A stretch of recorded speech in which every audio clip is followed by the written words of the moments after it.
reactions, controversies, and a whole lot of community questions, courtesy of Jacob's commitment to compliments on episode 275 of the It's Obvious podcast. My name's Garrett Drake, and I'm joined online by Jacob Alka. Speaking of compliments, Garrett, you look lavish tonight.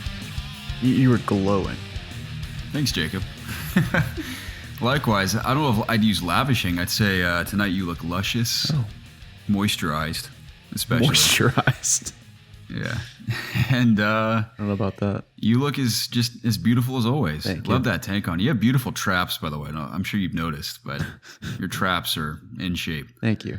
Thank you. I think that's definitely, obviously, your whole physique has contributed to your the bulk that you showcase to the world on a daily basis. But traps make a big difference in that bulky look. They really do. You've long had great traps. Yeah. Yeah. Traps are, I mean, once you get them, they're easy to keep, I would say, as long as you just put a little bit of work into them. But initially getting them is a little tough. Now, you've invested years and it's certainly paying off. So congrats. Thank you. Thank you, sir. How was your week, Jacob? It hasn't been that long since we last spoke. No, I think it's actually been less than a week. No, it's been a little over a week, but nonetheless, not very long for us by any means. It's been good. This last Saturday, I spent the whole day with Elliot, and we went to go look at a ton of different apartments around Midtown, went around Cabbagetown, did some stuff in Buckhead. So we checked out 6 or 7 different apartments in one day, did a bunch of tours, and we found one that we really like. Do you know where Jackson Street is? Oh, I probably shouldn't say this, but it's somewhere around Cabbagetown. Well, we found a nice place. I know where Jackson Street is. It's the one. Is it? What's the place Well, called? I'm not going to tell you what it's called on the podcast, just in case. Okay. But is it the one is it the complex that's right next to the bridge? Yeah. Okay, that's the place I wanted you to move in with me last time I invited you to move in with me. Really? But then I had to pivot because you're like, I can't do it right now. I couldn't at the time. Someone was brutally murdered in that place not too long ago. Oh, good. Well, I'm glad I'm sure they living didn't there. tell you that when they did the tour. Nope. They also never found the killer. Are you kidding me? It's Gotham City here. Oh my God. Well, I've already applied for it. That's a nice place. So do you guys have a view of the skyline from your unit? The person took us up there to see the skyline. It was very nice. We only toured a 1-bedroom because they didn't have a 2-bedroom to show off at the time. We applied for the room, so we'll see if we get it. Great. I don't see why we wouldn't. Yeah, Jacob, I could walk to that apartment complex from my place. That's awesome. How far away do you think you are from it? Half a mile. Dude, that means we can hang out all the time. Yeah, we're going to hang out a lot, Jacob, and I'm excited about it. Our lives are about to change for the better, I think. I know. So, and I think our move-in date, if we get it, would be October 19th. So it's coming up pretty soon. That's 3 days after I get back in town. I hope you guys move stuff if you need help. Dude, yeah.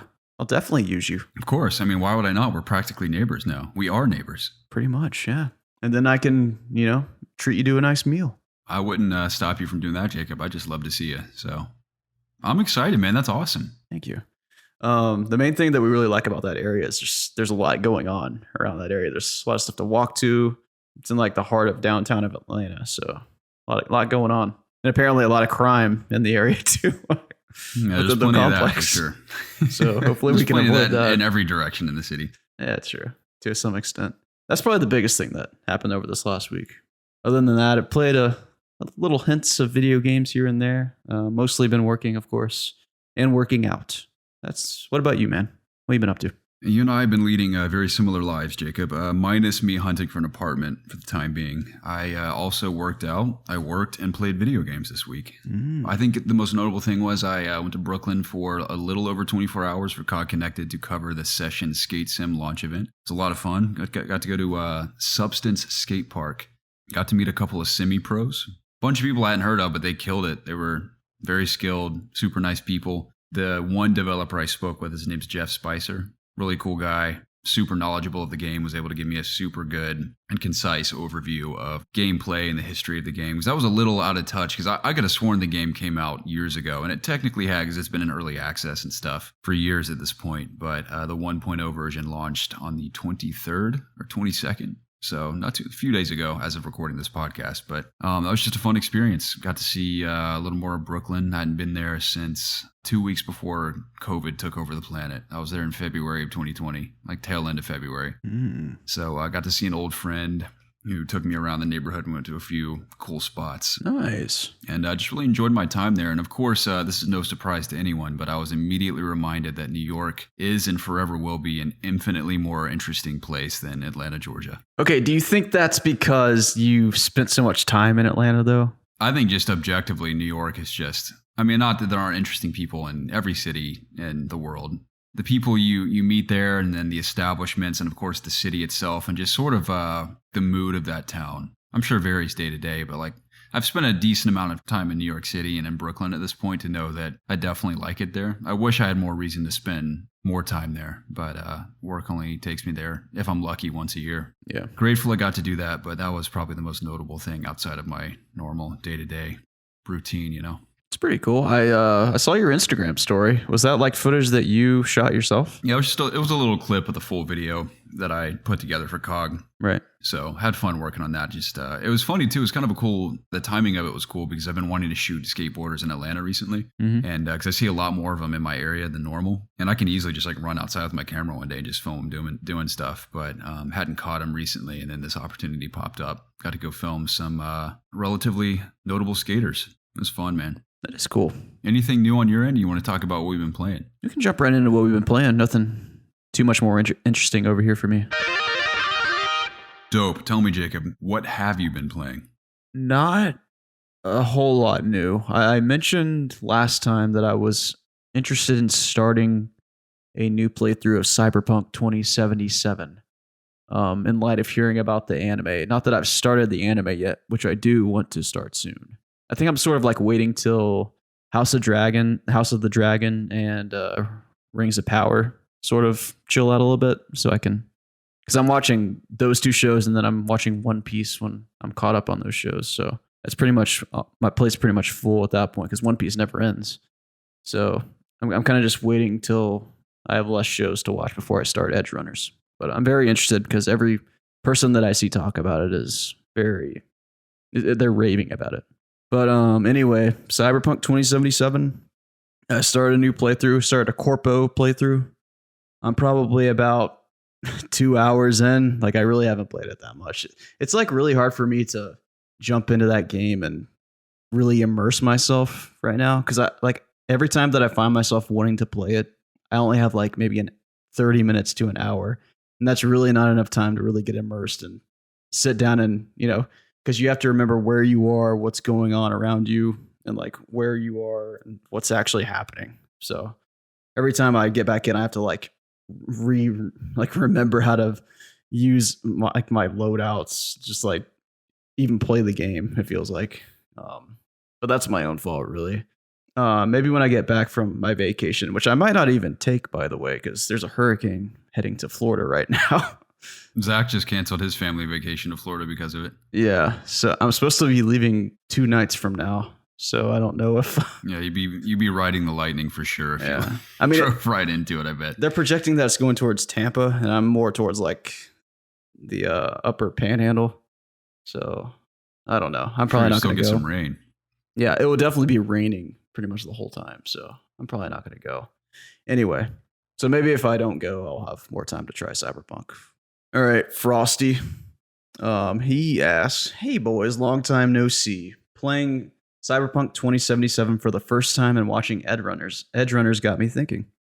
I've always had this fantasy of living in a cyberpunk setting, dystopian shit aside, and getting chromed out. I think it would be fucking badass to have an infinite stamina, cyber legs, fix my shitty eyes, sword arms, you name it. If you lived in Night City and money was no issue, how far would you take it? Would you be a fully fledged chrome jockey? Fully organic? Only this necessary is a fun question. Yeah, I know. Only necessary upgrades to survive in a modern era? Knowing myself, I'd probably be addicted to upgrading, go all out until I lose my fucking mind from cyberkinesis and max tac has to take me down. Would like to hear y'all's thoughts. Bonus question, what profession would you choose? anything goes, athlete, rip doctor, or rip doc, NCPD, net runner, mechanic, prostitute, etc. Well, easy answer for you, Jacob. You could be fully organic and be a prostitute because you need no cyber enhancements with that gorgeous body of yours. So I think you're good to go. Question answered. Let's move on. But I could replace my limbs with even bigger cybernetic muscles. And you never have to work out again. There's a few layers to this question to unpack, and a few thoughts I wanted to share on Cyberpunk as well. Would you want to replace your limbs so you wouldn't have to work out anymore? Yeah, that'd be the main driving factor, yeah. That's a complicated answer for me because on one hand, I can empathize with why you'd want to make that decision. But at the same time, I enjoy working out. One, because I enjoy growing stronger, but it's also a mental benefit to me as well. It helps me decompress, it sounds kind of like a juxtaposition, but it actually helps me relax after a day where I've had to use my brain a lot. Yeah, I feel so. So not that I'm discounting like mind-muscle connection while exercising, but I'm not having to use my mind as much and think as hard when I'm working out. It's kind of a way for me to decompress. For sure. So I like those aspects even more so than just getting stronger. I know it's a lot of work you have to put in over a period of years to like genuinely grow stronger. Would you only replace it because you don't want to put the work in anymore? Or you want to just be an unstoppable killing machine with your new mechanic limbs? Well, I could see it going both ways. Like, what if you could still grow these cybernetic upgrades by just, lifting heavy things with them? What if they work the same way as human genetics? So you're thinking like a cross between organic and cybernetic. Yeah. Like, I don't know. At that point, I'm trying to figure out how both would benefit you simultaneously. I don't know. Maybe it's kind of like the endoskeleton of a T800, where you have mechanical arms with their skin over top of them. Yeah. I don't know, man. Like that. Yeah, I mean, I've been working out for so long that, like, I agree. Like, there is definitely the whole mental thing is definitely a part of it. Like, it always feels good to go in the gym and just decompress and forget about whatever's going on that day and just do some good old fashioned just lifting heavy things like men should do. I don't know. I've been doing it for so long that it would be nice just to not have like this nagging feeling. Not that I have to do this by any means. Like I've just done it for so long that it'd be nice to not feel like I have to go do it or that I want to even go do it. It would just be a different like I would have another hour and a half to my day, and I'm not used to that. So I just wonder what I would do with that time. If you lived in Night City and money was no issue, how far would you take it? Yeah, I would probably just do like limbs, I think. I mean, I'd probably go all the way, actually, now that I think about it. Like, if I could afford and like money wasn't an issue, I'd probably just completely cyber myself out. Like, I'd replace my eyes. I'd do like the little antenna ears or something. I would probably just be full metallic. Maybe I would keep my face. I think that's one of the interesting things about roaming around Night City and Cyberpunk, which I haven't played much of in a while, but I'll get to that in a second. But seeing all the different people and how they've enhanced themselves cybernetically. Obviously, some of the guys have like full on like spider eyes built into their forehead that like takes over their vision. Obviously, people have replaced limbs and things ranging from minor enhancements to major overhauls. Is a really interesting aspect of the people in that city. Because I think about stuff I would do realistically. I'm very practical just generally in life. I'm attracted to the idea of having infinite stamina and specifically the ability to never have to sleep again. Because the only times since I was a child, for some reason, I've only ever enjoyed sleeping is when I physically just feel like I'm going to die if I don't sleep. Like if I even have the slightest bit of energy, I just have had this tendency to want to just do something relatively productive while I'm awake. Not that I can't relax, obviously, like I can play video games and stuff, but even when I play video games, I have to have some sort of sense of progression for me to be satisfied with it. So I would like the ability. That's one thing from Twilight, not to get us off track. I was envious of the vampires because they never had to sleep. They had just perfect energy at all times. So I'd like an enhancement that enables me to remain awake for the rest of my life. Would be nice. That's nice. I would also like an enhancement. I don't know if this exists in Cyberpunk, but it seems realistic to me. It's like some sort of enhancement that enables you to maintain a specific body temperature so that weather, like you think of Georgia alone, like the intense heat of summer and then like the blistering cold of winter, you can maintain a body heat at will that the weather doesn't really affect you. You constantly feel comfortable. Yeah, that would be cool. So you want to walk around nude is what you're saying? Yeah, sure. Why not? At that point, you may as well. Clothes are overrated. Yeah, you don't even need them at that point. Yeah. Wear clothes to to warm us, right? All right. You can get a chromed out dick that's just fully metallic. Yeah, that was going to be my You next don't have one. to worry about anything happening to it. No longer do I have to be self-conscious about how small I am. When I can just get a huge cyber cock. Huge cyber cock. Neon lighting and everything, dude. In fact, that's the only thing I would do. In fact, that's all I need. A chromed out Johnson. I dig it. They call you Chrome Johnson. That'd be your nickname on the streets. Oh, Chromie. I think just off the top of the head, there's a few enhancements I'd like for sure. As far as profession, I think netrunners are like the hackers in the game. I can't remember. Yeah, I haven't played enough to really know any of these. I'm not really sure what I would do. Mechanic, maybe. Depends on your motives. I'm trying to think realistically what I would do other than what I'm already doing because I enjoy it. Do not tell me you're going to be a mechanic in a cyberpunk world. You're not going to do that. I don't know. Yeah, I don't know. Like, I haven't existed in that world enough, you know? I mean, sure, you could just be any profession you want. I mean, it's just a slightly cybernetic enhanced world.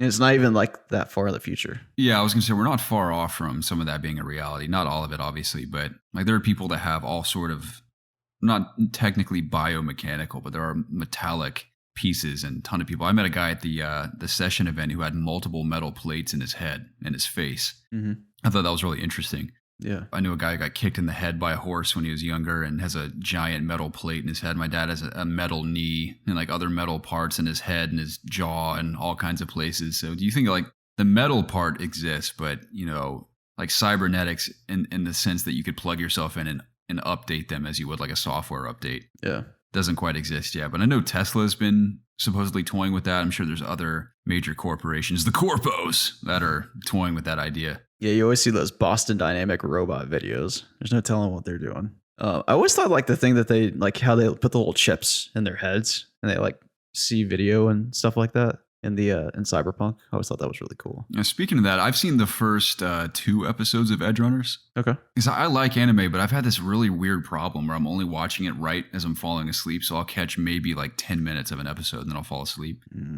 So I haven't really sat down to just watch it, which I think I just need to do that. But everything I've seen so far has been awesome. It's still kind of establishing characters and story, but the animation, of course, is a huge contributor to what's interesting about it. Beautifully animated.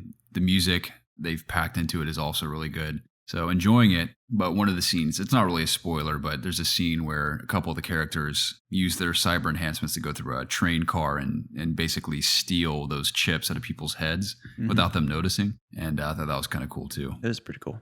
So that being said, though, about Edgerunners, of course, I want to continue it because a lot of people have been hyped up about it. And of course, we've seen the results of that on Steam, with Cyberpunk sort of having a resurgence in popularity. And I've had to resist the urge to jump back in. Of course, it's hard for me to resist hype with things that I at least have somewhat of an interest in. Because I think I said probably several months ago now that I tried to get back into Cyberpunk, played for maybe 10, 12 hours, and it just didn't grab me at the time. And I think since then, there's been a pretty significant update. And I know there's another one on the way that's either launching with the expansion or launching somewhere in between now and the next expansion. I'm not sure. I've seen a couple of videos. I'm aware of the improvements they've made, some of the changes they've made, and there's more on the way. I'm still not quite ready to jump back in. I think I will at some point for sure. Maybe especially once that expansion launches. But I think my biggest hang up is that I just didn't find the gameplay, it didn't feel satisfying to me. I think it was designed pretty well, but it didn't feel very good. I didn't feel the combat was all that satisfying. The impact of gunshots and melee kills felt a little dated to me. I know the driving supposedly has been improved as well, but the driving at the time was very floaty, which kind of bothered me as well. I didn't think any of it was bad. It just didn't grab me at the time. So I'm aware of the hype though, really dig the show so far. So I'll inevitably jump back in, but have not done it quite yet. There is one thing I want to say about Cyberpunk, and it's kind of a bad thing.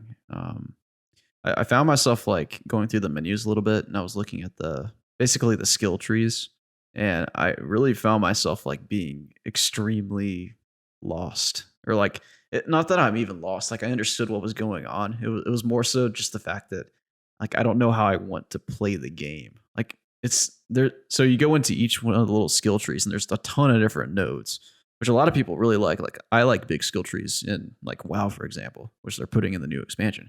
Like in this game, like they just throw a load of different options at you. You can really go any way you want to really deck your character out. But I really just haven't used enough stuff to really know what I want to do. So I'm sort of at an impasse as to like, should I hold off on spending talent points right now? Can I like reset my tree? Like, should I just dump them all into like pistol right now? Cause that's all I have. Like, I really don't know what I'm doing. So I'm thinking maybe I just need to play more of the main story and some things will open up a little bit. I'm hoping. But that's sort of where I am right now. I really, like I said, I just need to hunker down and just play for a solid afternoon, like this weekend or something. Because I'm still just at the point where I'm way too early in the game to really have a good opinion on it. I feel that. But you're one of many who are playing it again, so I look forward to hearing your thoughts later on. For sure. But before our question, I was saying that I was still playing a little bit of WoW, and that's really the main contributor as to why I'm not playing more Cyberpunk. And what I'm working on in WoW is I'm really just doing a meta achievement right now, which is you get this title for doing like getting a bunch of achievements in different parts of the Shadowlands of doing different kinds of content. So I'm trying to knock all those out and get that title. And then I think I'll be pretty much done with Shadowlands. So I'm kind of hoping I can get that done within the next couple weeks. And then besides that, I've been playing quite a fair bit of Modern Warfare 2 beta on the PC. Before you say anything, we have a question from OG Box Muncher. Let's hear it. He says, after playing the Modern Warfare 2 beta, how are you feeling about it? I'm feeling pretty good about it. Some of the maps are kind of hit or miss for me, but overall, I think the guns feel great. I'm completely fine with how they handle, how they sound, how they look. I think one of the maps I really like the one that like sort of takes place in the castle. The hotel? I don't know if it's a hotel. It looks like a castle, but it's a hotel. Like the outdoor area is like a sort of like castle-y area. I don't know. The museum? I think it's the museum. Yeah. I think it might be the museum. And I like the one that has like the alleys. It's like in a little village. Yeah, that one's fun. The one that's kind of gray and like overcast. Yeah. Destroyed buildings and everything. I like those too. I really didn't spend a whole lot of time exploring a lot of the weapons. Now that the beta's over, I can't really go back. But I really liked using SMGs. There's only one time I could use the SMG, and that was when I was picking like the Deadeye class. Or no, it was a Stalker class. But it had a good sniper and it had a good SMG. So anytime I needed a sniper, I usually picked that class. And I was pretty good at using the sniper, I gotta say. I got quite a few kills with it.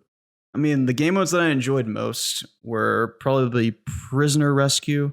I mean, I'm always a fan of TDM. Like, I always jumping into TBMs, especially like when you first start the night. It's like the best way to warm up. Big fan of Domination, of course. What was the other one we played? It wasn't Ground War, was it? Yeah, they had Ground War in there. They had another one called Invasion. Yeah, it was Invasion. Kind of like Invasion. Ground War, but with NPCs as well. AI. I liked Invasion. That was fun. I think I had the most fun doing Prisoner Rescue, honestly. Same. I thought that was a great addition to the Call of Duty library. We had a lot of just heated matches where it would just like come down to the very end. Like scores would be like 450 to 450, first to 500 wins.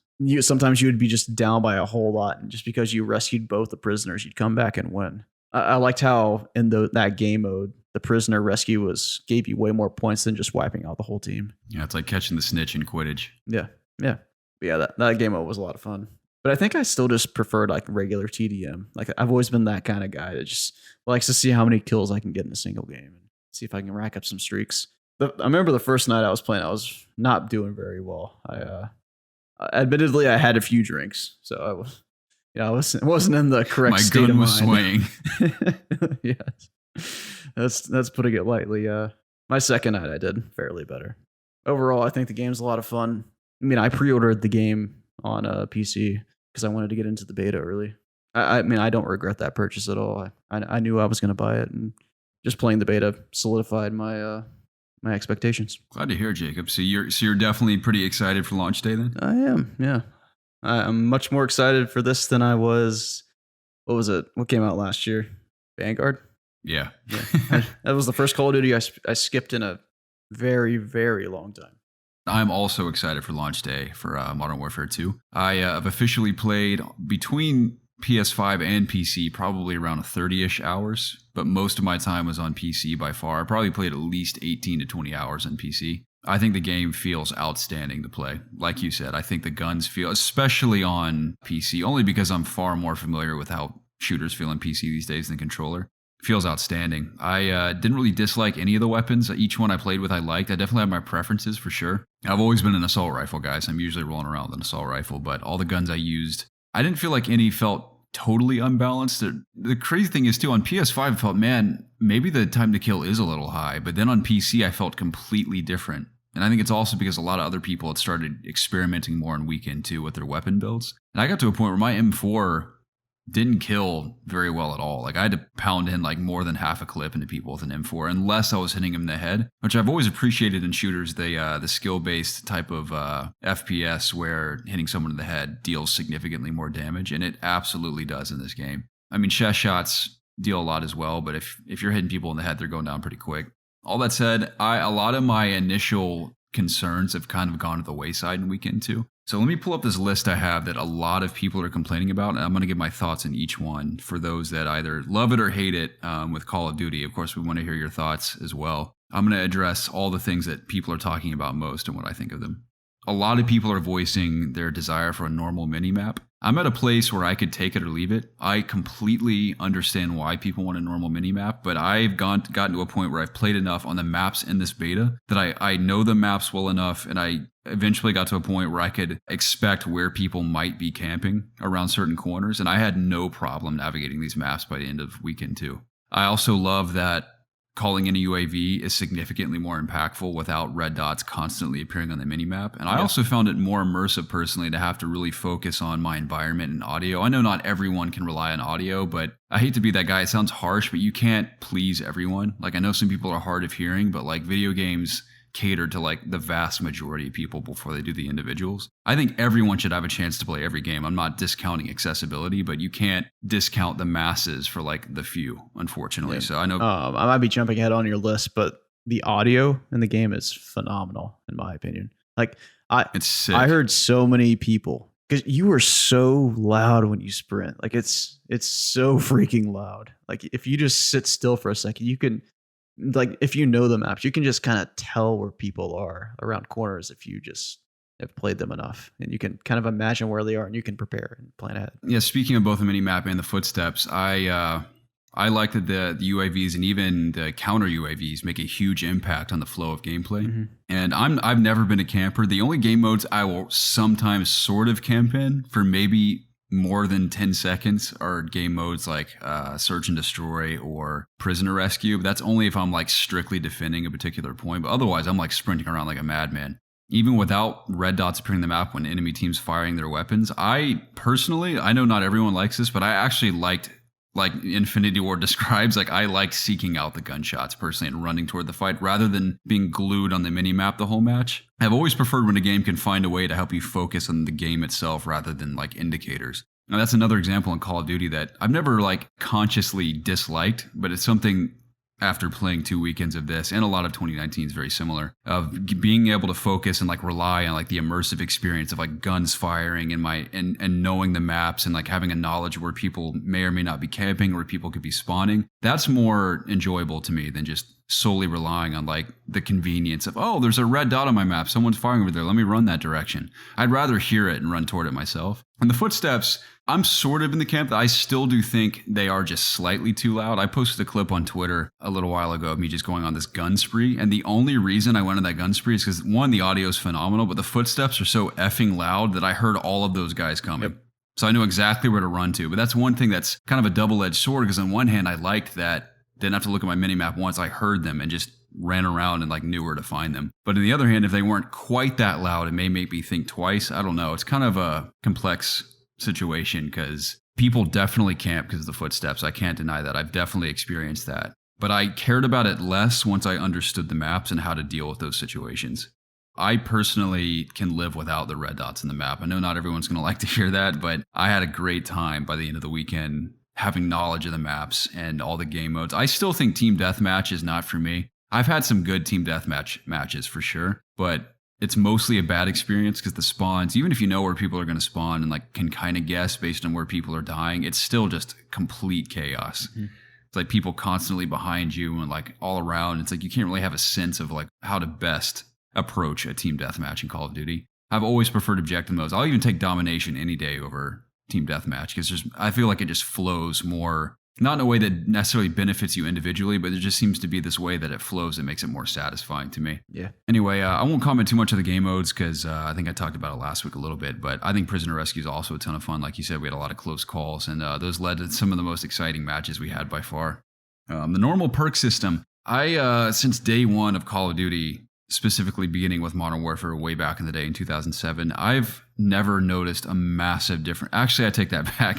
In original Modern Warfare, you could definitely pick up on the perks. Like Juggernaut was super annoying. Martyrdom was super annoying. Yeah, there's been some pretty good perks, man. Stopping Power was extremely deadly. But over the years, specifically in the last couple of Call of Duties, I haven't noticed a massive difference in my performance based on perks. It's almost the way a lot of people talk about the perk system is this, they're acting as if like their whole performance match to match relies on their accessibility to these perks, and I just disagree with that. I will say I think the flash grenades need to be nerfed a little bit because I got flashed in this game countless times where my screen was constantly flashing white. Mm-hmm. And someone made a point on Twitter, like, give us the option to like let it flash black instead, because that white light was blinding after a while and it was just driving me crazy. So I'd like to see a slight nerf to that, but I can't remember what the name is. It's like Battle Hardened or something else that sort of reduces that. But yeah, the perk system, they up the speed at which you earn them match to match. That's fine. I'm still trying to figure out what the motivation is to change it completely. Maybe they just like giving players, their idea was let's give them even more of a sense of progression in game where if they're performing well, they'll unlock their perks even faster, giving them a little bonus and reward for doing well. Yeah. That could be a motivator, which I don't think on paper is a bad idea. But the system as it is hasn't really bothered me. I've always been an adequate Call of Duty player. I've definitely been better at some than others, but this one I've done really well in so far. So I was given my perks like very quickly in game the second weekend, and I didn't have any problem with that system. I'm kind of fine with that. People are saying slower time to kill. Like I said, it felt slower to me in weekend 2, even on PC. Like I said, if I'm getting headshots, people go down pretty quick, but I'm getting body shots, especially at range. These people survive like onslaughts sometimes. There were even times where I got shot a lot and was amazed that I lived. Mm-hmm. So that's also kind of a weird one to me. Map voting, I think, is fine, but I've gotten to a point where the only map I'm not 100% crazy about is the museum map you mentioned. Only because there's a lot of, especially in the far, it's kind of hard to describe, but there's a big open courtyard area way off to the side of one side of the map. Yep. That's just a ton of unnecessary open space that I'm wondering why it's even there. Because I don't think I hardly ever went out there, and I never saw anyone else out there. I spent a lot of time out there, not going to lie to you. Just that down in that little crevice? Okay, not in the crevice, no, but like over by that area, like looking across, like where B usually was. Yeah, I mean, I would look across to the other end, but I never saw the point of running down in that. I can see like having the dip to get around that side of the map, but having all that space to the side of it, I was like, what is the point of all this? I don't know. You're right, yeah. I don't think it broke the map by any means. It's just kind of a weird design choice to me. It could be used for another game mode that we're just unaware of that gives it purpose, but for every other game mode we played so far, I didn't really see the point of it. Mm-hmm. At first, I did not like the hotel map, but the more I've played on it, the more I've figured out how to navigate it in a way that's helpful. And I actually kind of like that map now. So map so far, really dig it. I look forward to seeing some classics thrown there. I know that they've thrown some classics in the new Warzone map, but I'd like to see them as standalone maps as well. It'd be cool. Map voting's nice though. I've always liked that, especially in Halo 3. I love map voting. Yeah. The maps I played so far, I'm kind of happy with any of them. Like I wouldn't really vote against any of them so far, but that would be a nice feature. I don't think that's ever a bad thing to have map voting. Mm-hmm. People also hate the skill-based matchmaking. I'm kind of on both ends of the fence here because at the end of the day, I'd rather not have it because I like matches feeling as random as possible because you can definitely get in the flow. For example, most nights we'd play a few easy ones and destroy people, and then for the rest of the night it would be balls to the wall. You got to give it all you've got if you have any hope of winning, and it was just exhausting. After like 3 or 4, I just didn't even want to play anymore. And we would, most of the time we'd win too. It wasn't that we couldn't like play well, it was just I felt like I had to try so hard that I wasn't even having fun anymore. It's like, because I always want to win regardless, but if I'm having to try that hard multiple matches in a row, I just get tired of it. Yeah. And the skill-based matchmaking as is has led to experiences like that. I get it. Like on paper, it makes sense. Like, oh, each match should feel like a consistent level of competition. I disagree with that. That was the beauty of old school matchmaking. Like if I want to go into ranked and like work my ass off, like I have that option. Exactly. But in social, I would rather play a few easy ones. One that was like, oh, that was a close call. And then some where I just get my ass kicked because that makes it more interesting match to me. Yeah. Yeah. That's completely where I stand. Like feel like if you want sweaty hard games, make a ranked playlist instead. Like, don't make just the fun, quick play, like your typical easy TDM domination matches you're jumping into. Don't make those sweaty. Like, I want to go in there and potentially just pop off because I'm 3 times better than everybody else, just randomly. Like, I want that feeling. And, vice versa. Like, maybe someone's like 20 times better than me and I just die 20 times. Like, I'm okay with that. For sure. Yeah, I'm totally fine with getting my ass kicked every few matches if it means I can have a few breathers in between. Lastly, I'll just comment on the UI. I know it's kind of like beating a dead horse at this point, but I don't like the UI either. And it's funny because whenever I see UI that's this bad, I feel like developers, on one hand, and again, I don't develop games, so I could be totally wrong about this, but from my perspective, it seems like, okay, it's a new game, so we need a new UI for it to feel new. So let's design a new one. And it's one of those classic, if it ain't broke, don't fix it situations, because the UI in like classic Modern Warfare was 10 times better than the one in this game. And it's almost like they change it because they're just bored and like want to change it just to change it. Like sometimes I think that about Apple. They make the most minute changes to their software and it like looks slightly different. Yeah. Because I think the people who design that stuff are just bored and need something to do. So like, let's change it and do it this way instead. Yeah. I mean, I bet there's some science behind it. Yeah, on PC, I got used to it and I could navigate it, but it was still just tedious and pointless. And you could just do it so much simpler to make it more pleasing to navigate. So I hope they consider that before launch day. I definitely found myself a little lost sometimes, like looking, especially when I was having all like my graphical problems, like running the game that one night. Like I was struggling just to find like, where can I set my frame rate to a certain thing? Like it took me forever to find that for some reason. And it just, the menus are a little sloppy. They feel all over the place. I mean, I got a little more comfortable with them once I actually used them several times. And even just like trying to make not trees, but like loadouts. There's just too much going on. Like it's not very simple. There's too much clutter. Yeah, it's a lot going on. I think I saw someone tweeted, I don't know if there's any validity to this, but Infinite Ward hired former Disney Plus or Hulu employees to design the UI.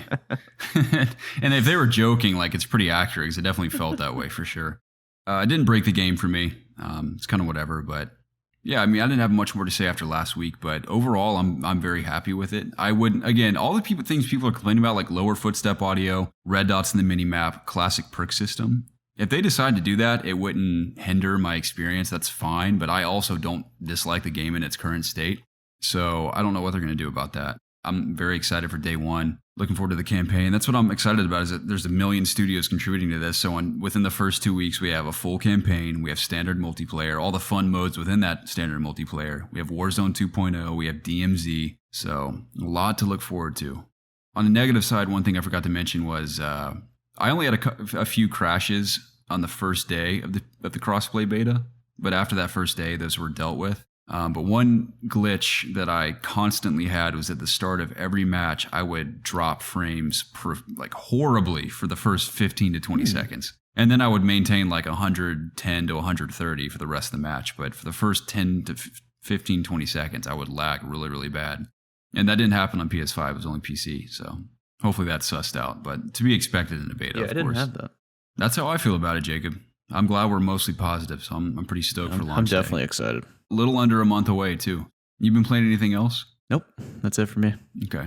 The only other ones I played was I Platinum Last of Us Part 1. Loved it. Oh, congrats. Not too much more to say. I will say I enjoyed it so much that I actually have it pulled up right next to me right now. I started playing a little bit more while I was letting a video do something earlier. I just enjoy being in that world so much and enjoyed playing the game that I was just tempted to play a New Game Plus for no trophies, just do it out of the sake of enjoyment, playing it again on New Game Plus. So really dug it. We may as well talk about the Last of Us trailer for HBO right now while I mention this. What are your thoughts? I think it looks fine. Just like how I think the games are. They're fine. I think the clicker was very cool. I like how it looked. I like the audio. I think Joel and Ellie they look believable. Like they look close enough to how they are in the game that I see them being Ellie and Joel. Overall, I think a lot of the environments looked, very Last of Us-y. The show reminded me of something else. What was the song playing? Do you remember? So that's Alone and Forsaken. That's actually in part 1. Pretty famous scene where Joel and Ellie enter. I think it's Philadelphia the first time, and the hunters try to stop them like, oh, I'm hurt. And Joel's like, he's not even hurt. Gotcha. And they drive into the gas station and crash, and they fight off those guys. Well, that song is playing on the radio of the car that you crash while you're fighting them. That's like an epic scene of the game. It's one of my favorites. That's a cool little nod to the game. Yeah, I mean, this isn't a show that I'm like really excited about. It's just like something I'm going to check out because I enjoyed playing the games. I'm not necessarily like dying to see this. My excitement has never been, through the roof for this thing. From a visual standpoint, I also think it just looks pretty good. They've cast phenomenal actors. I mean, all the actors that I know of who I've seen their work are all very talented. So I have no concern with the talent. Yeah, they're definitely top tier. And I'm confident it's written well because the Chernobyl creators are involved, and that is a incredible show on HBO. If you haven't seen Chernobyl, I highly recommend it. On top of that, Neil Druckmann has been heavily involved with the production as well.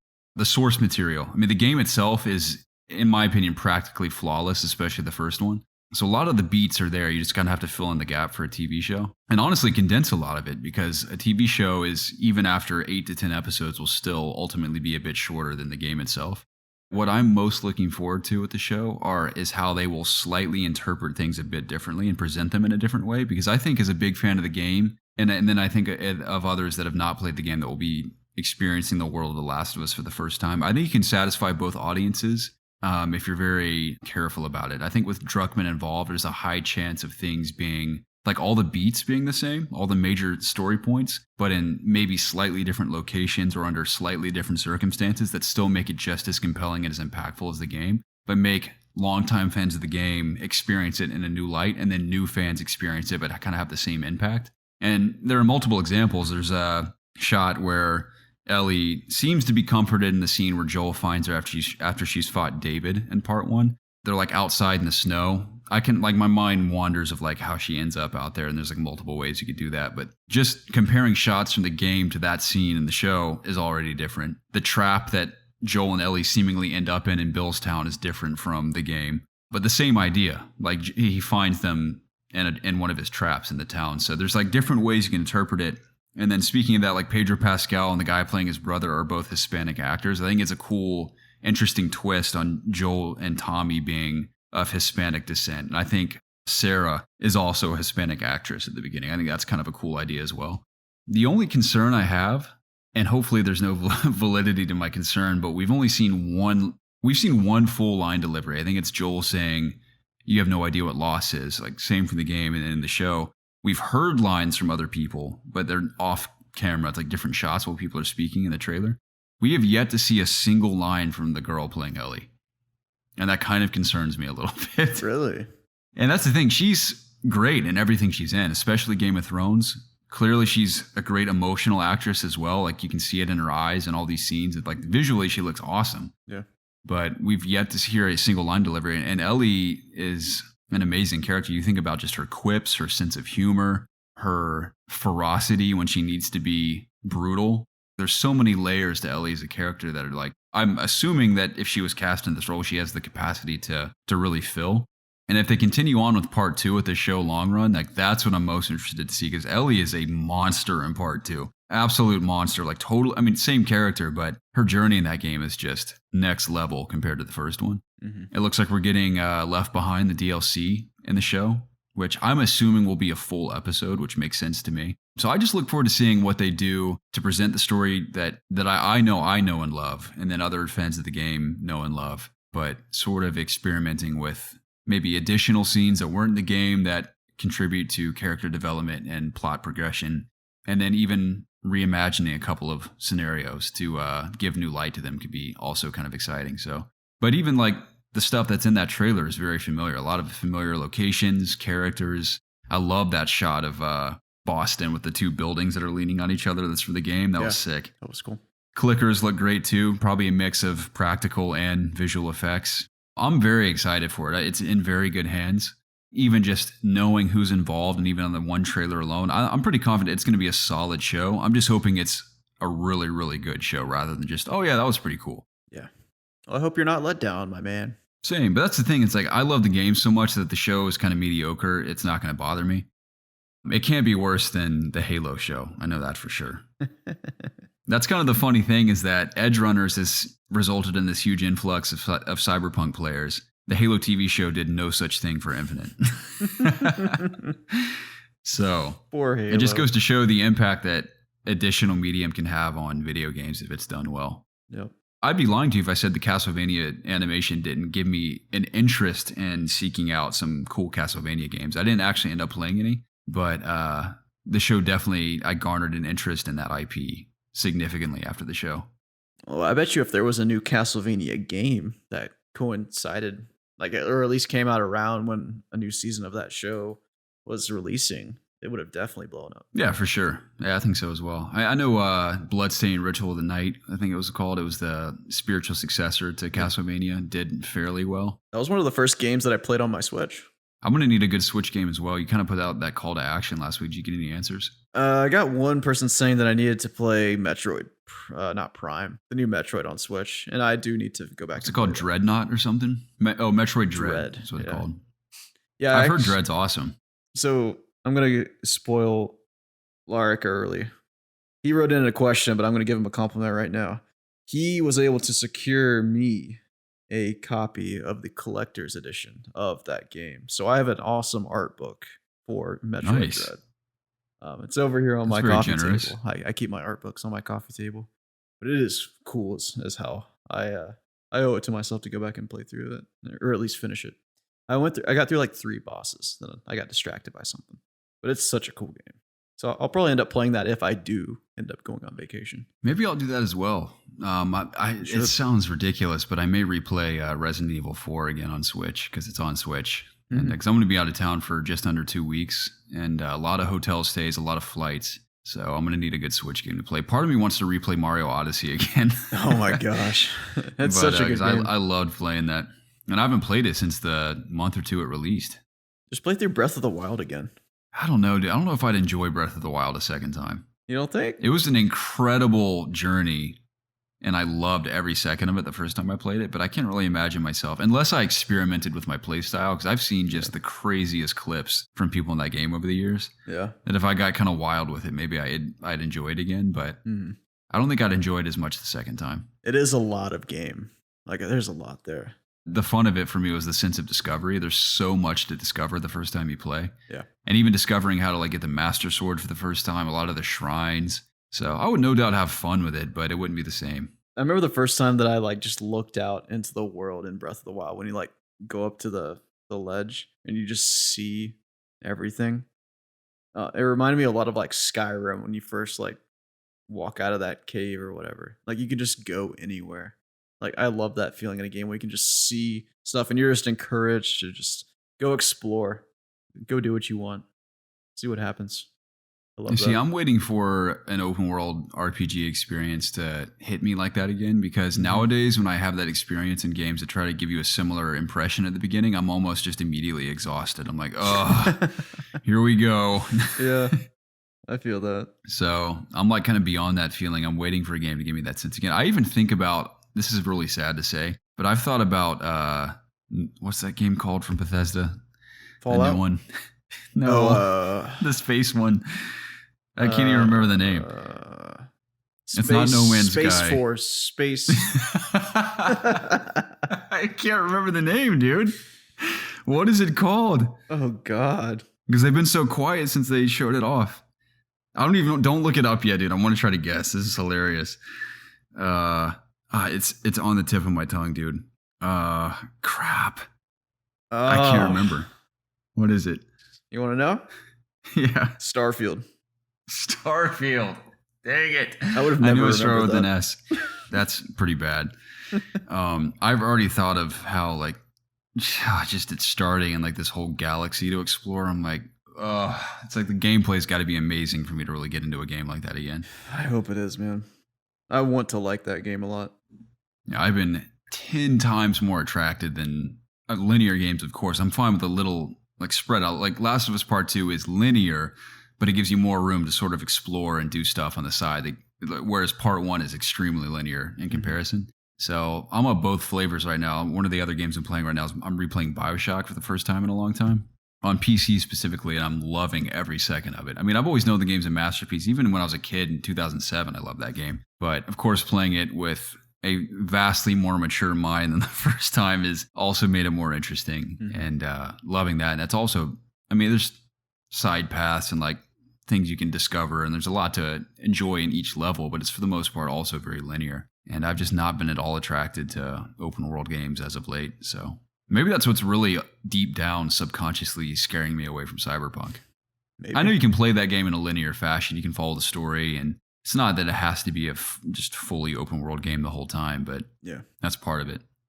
Well, a lot of people say the side quests are the best part of the game. Well, that's another reason as well. I want to definitely be in the mood to give that game a third chance, because I don't want to squander the third chance I give it because I'm just not in the mood for an open world experience right now. Yeah, I mean, if CD Projekt Red does anything well, it's quests, good side quests, just quests in general. They got good formulas. It's a lot of what made The Witcher so special. Witcher 3. Well, Jacob, that's all I've been playing. If that's all you've been playing, we can finally jump into our news. You're finally done with what you've been playing? Yeah. Jacob, an Iron Man game's coming from Motive. And my immediate thought when I thought of this was, BioWare's still owned by EA. You have to imagine whatever tech they use for Anthem is being adopted by Motive for this Iron Man game. That makes so much sense. Everyone made the Iron Man comparison when Anthem came out. Yep. That's one thing the game did, I think, very well, is that I felt like Iron Man while I was playing 100%. Like, flying around in that game was very fun. And I can't remember, didn't EA force BioWare to develop Anthem on Frostbite? I'm pretty sure they did. Yes. And that was a big problem for BioWare. Yes, and Motive uses Frostbite. They use Frostbite for Battlefront. So that's got to be Field. Battlefront as well as on Frostbite. Right. Okay. Yeah, I see what you're saying. Yeah, but Frostbite was made for Battlefield. And specifically shooters generally. But that was my first thought, is like, all right, well, we have this tech for Anthem that tanked. We have the IP to Iron Man. Here's your opportunity to like make something good of that tech. So that being said, one more comment I'll mention that's important to this story. I want to hear your thoughts on like what you'd hope to see in an Iron Man game. Supposedly Marvel announced that they don't want their video games to be a continuous story because they want development studios to have free reign to tell their own stories, which I think is a great call because I like the MCU. I've enjoyed the journey we've been on, but currently I think it's hopefully about to change, but filmmakers have sort of been, well, maybe they haven't, because like Thor Love and Thunder is very much a Taika Waititi film for better or worse. Doctor Strange was definitely, for the most part, not entirely, but was for the most part a Sam Raimi film. But the MCU's felt a little samey, some of their movies. This Werewolf by Night movie I've heard is pretty good. That looks pretty cool. Way different from what they've done before. So there's hope for the MCU to diversify itself a little bit. But I like hearing that just the games, Spider-Man, Wolverine, Iron Man, are all their own stories, which I prefer at the end of the day. From Motive, potentially using Anthem tech, what do you want to see in an Iron Man game, I guess, besides from the obvious? I really don't know. Like, obviously I want like an engaging story. But when I think about Iron Man, like, I mean, I want a really good Tony Stark outside of Iron Man. I think that would be very important for a game like that being successful. Like, not only just being Iron Man is fun, but also when you aren't Iron Man. Like, I really want to see the character of Tony Stark shine. I think that's very important for anything that has to do with Iron Man. Because, I mean, he's a lot like Bruce Wayne. Like, his out-of-costume character is just as important as who he is as a superhero. I mean, if Motive is making this game with the Anthem tech, I mean, I already have faith that playing it as Iron Man is probably going to be pretty fun. I don't have a lot of worries in that regard. I don't really know where I'd want the game to take place, or like I said, I don't know too much about the Iron Man universe, so it's kind of hard for me to really imagine like what an Iron Man game would be or what you would be doing. I mean, I have to think back to like superhero games that I've loved playing in the past, like, you know, I love the Arkham games. I love the Sony Spider-Man games. So if you can make anything remotely close to how those games sort of play with a, you know, engaging Tony Stark narrative that coincides with him as Iron Man and how he saves the world, I don't see any reason why we couldn't have a good Iron Man game. Yeah, I was watching a Jake Baldino recent Jake Baldino video, and he commented on how he wants to see a Tony Stark that's sort of different from what we're used to over the last, man, how many years now? Since almost forever. 15 years, I think. I like Tony Stark as a character and how he's been portrayed over these last several years, but it would be interesting to see a different take on his personality. Not totally different, but even the Avengers Square Enix game had that similar vibe. Mm-hmm. He almost was kind of annoying in that game, I felt. Story, of course, is definitely important. It's just think about motives that I wonder if they're hiring talent. We won't know for a long time, but if they've hired talent to write like a original spin on that character, we'll see. Because I wasn't necessarily blown away by the Battlefront 2 campaign story. Mm-hmm. In fact, it was almost entirely forgettable. Yeah, it was not great. But there's talent at that studio, clearly. Frostbite caters itself to a photorealistic style of visuals. So I'm assuming this game's going to look pretty photorealistic, which I think is pretty cool. I also like to see when development studios can take a little more creative liberty with their art design. But I think a photorealistic looking Iron Man game would be cool.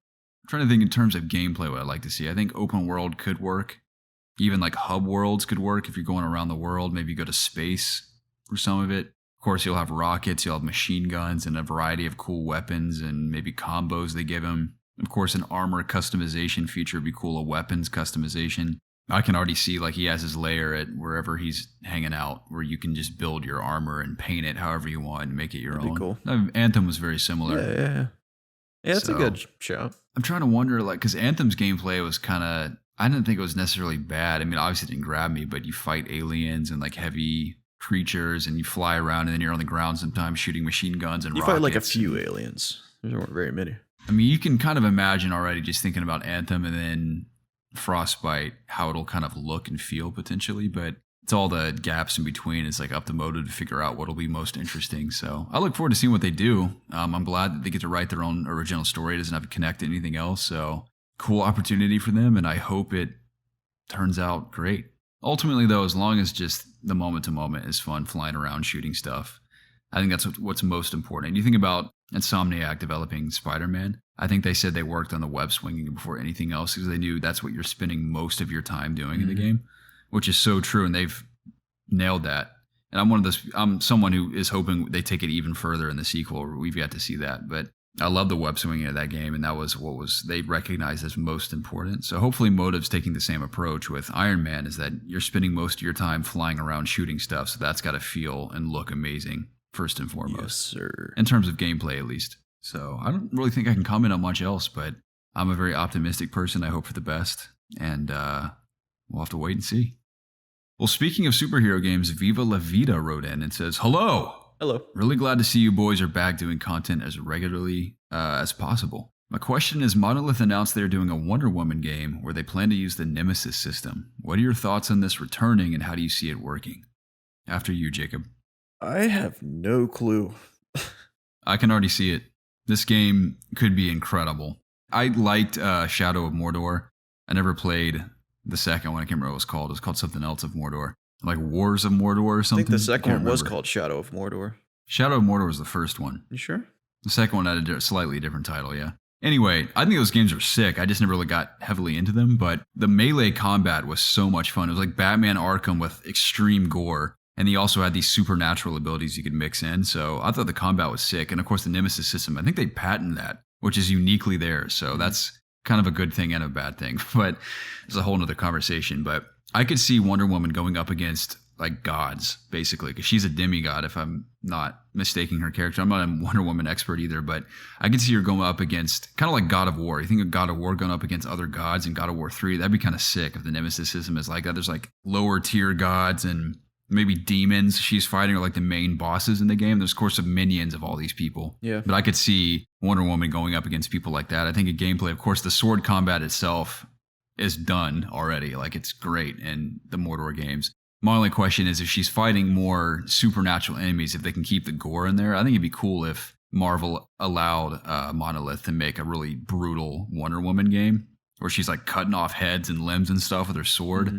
She has the lasso of truth. There's a lot of cool stuff you can do with that. She has her shield. She has her bracelets that deflect stuff. She obviously can leap very high and run very fast. So she has the supernatural stuff like in Mordor. So like the character herself from gameplay is kind of like, you can already imagine how it'll be. The Nemesis system, I'm assuming, will be, I think it'd be cool if they really go heavily into like Greek mythology and stuff with her, or whatever mythology she's associated with. could be really cool. Of course, have like a Marvel main villain as like the big bad, or DC big villain be the main enemy in the game.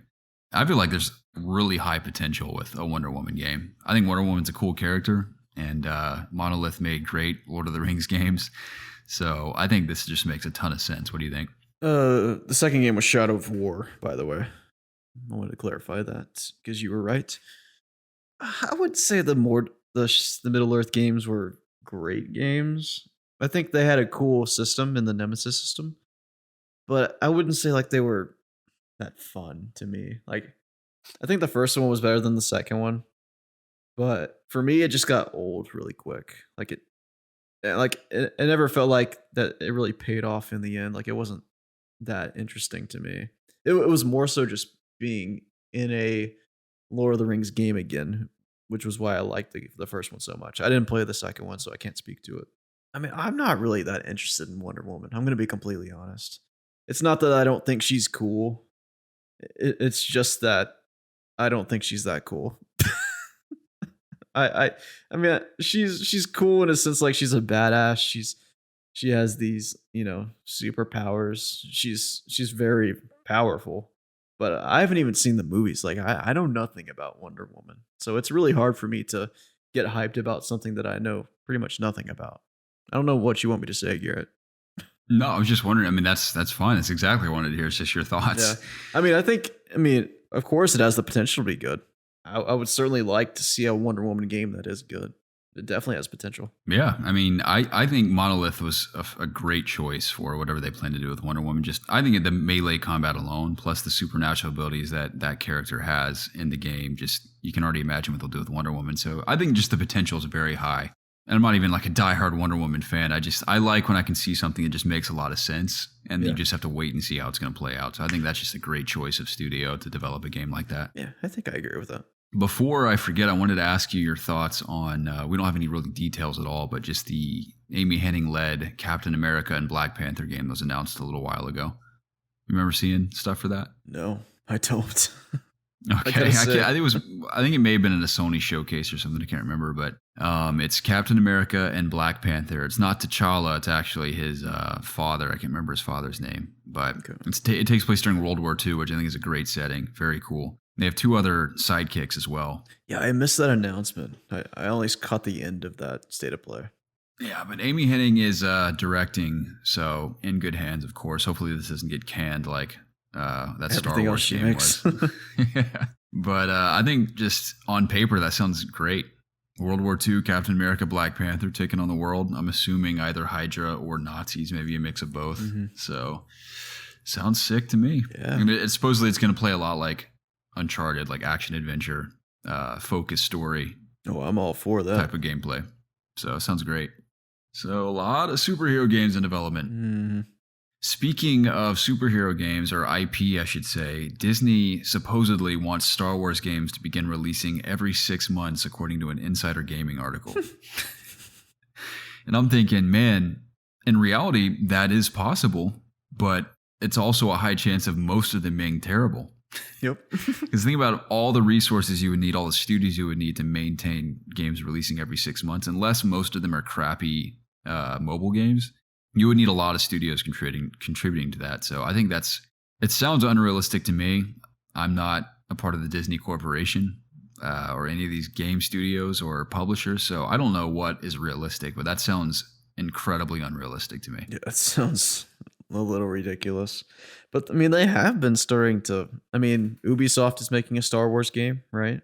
I'm not crazy, right? Yeah, it's I don't remember who. What do they call? Exactly. No, it's not Ubisoft. It's you sure? Whoever developed that. Gosh, why can I not remember? It's that robot game. What robot game? You play like the robot people. It's like narrative focused. It's like Heavy Rain. It's the developers of Heavy Rain, I think.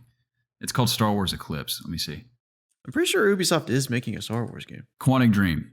It's Quantic Dream. I don't think Quantic Dream's owned by Ubisoft. Ubisoft it might be making a Star Wars game, but it's not this one. Yeah. Massive is making a Star Wars game for Ubisoft. Man, I have no memory of hearing about that. In collaboration with Luke's Games.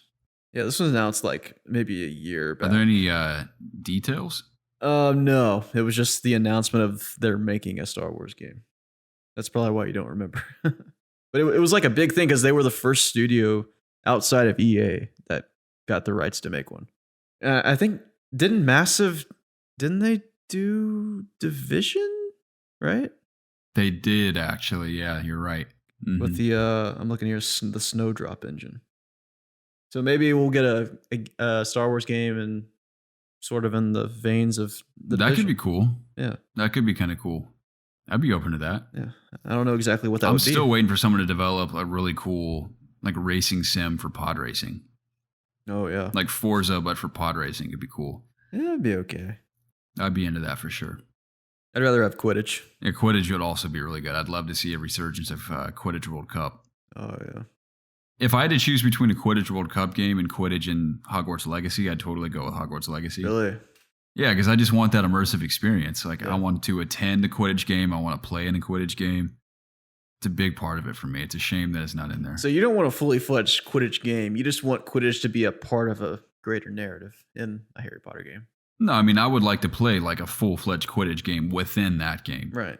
Because like a Quidditch standalone game is one thing, but to have it at Hogwarts as you like simulating being a student and having the option to play Quidditch on the team would be awesome. Yeah. But how do you imagine that though? Like, do you want to just play one game that happens in the story at some point and then you're done?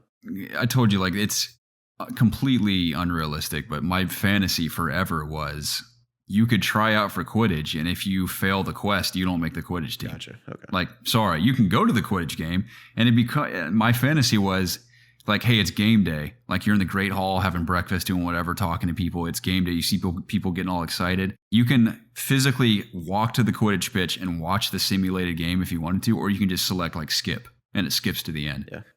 To have that option would be incredible to me. That's very ambitious though.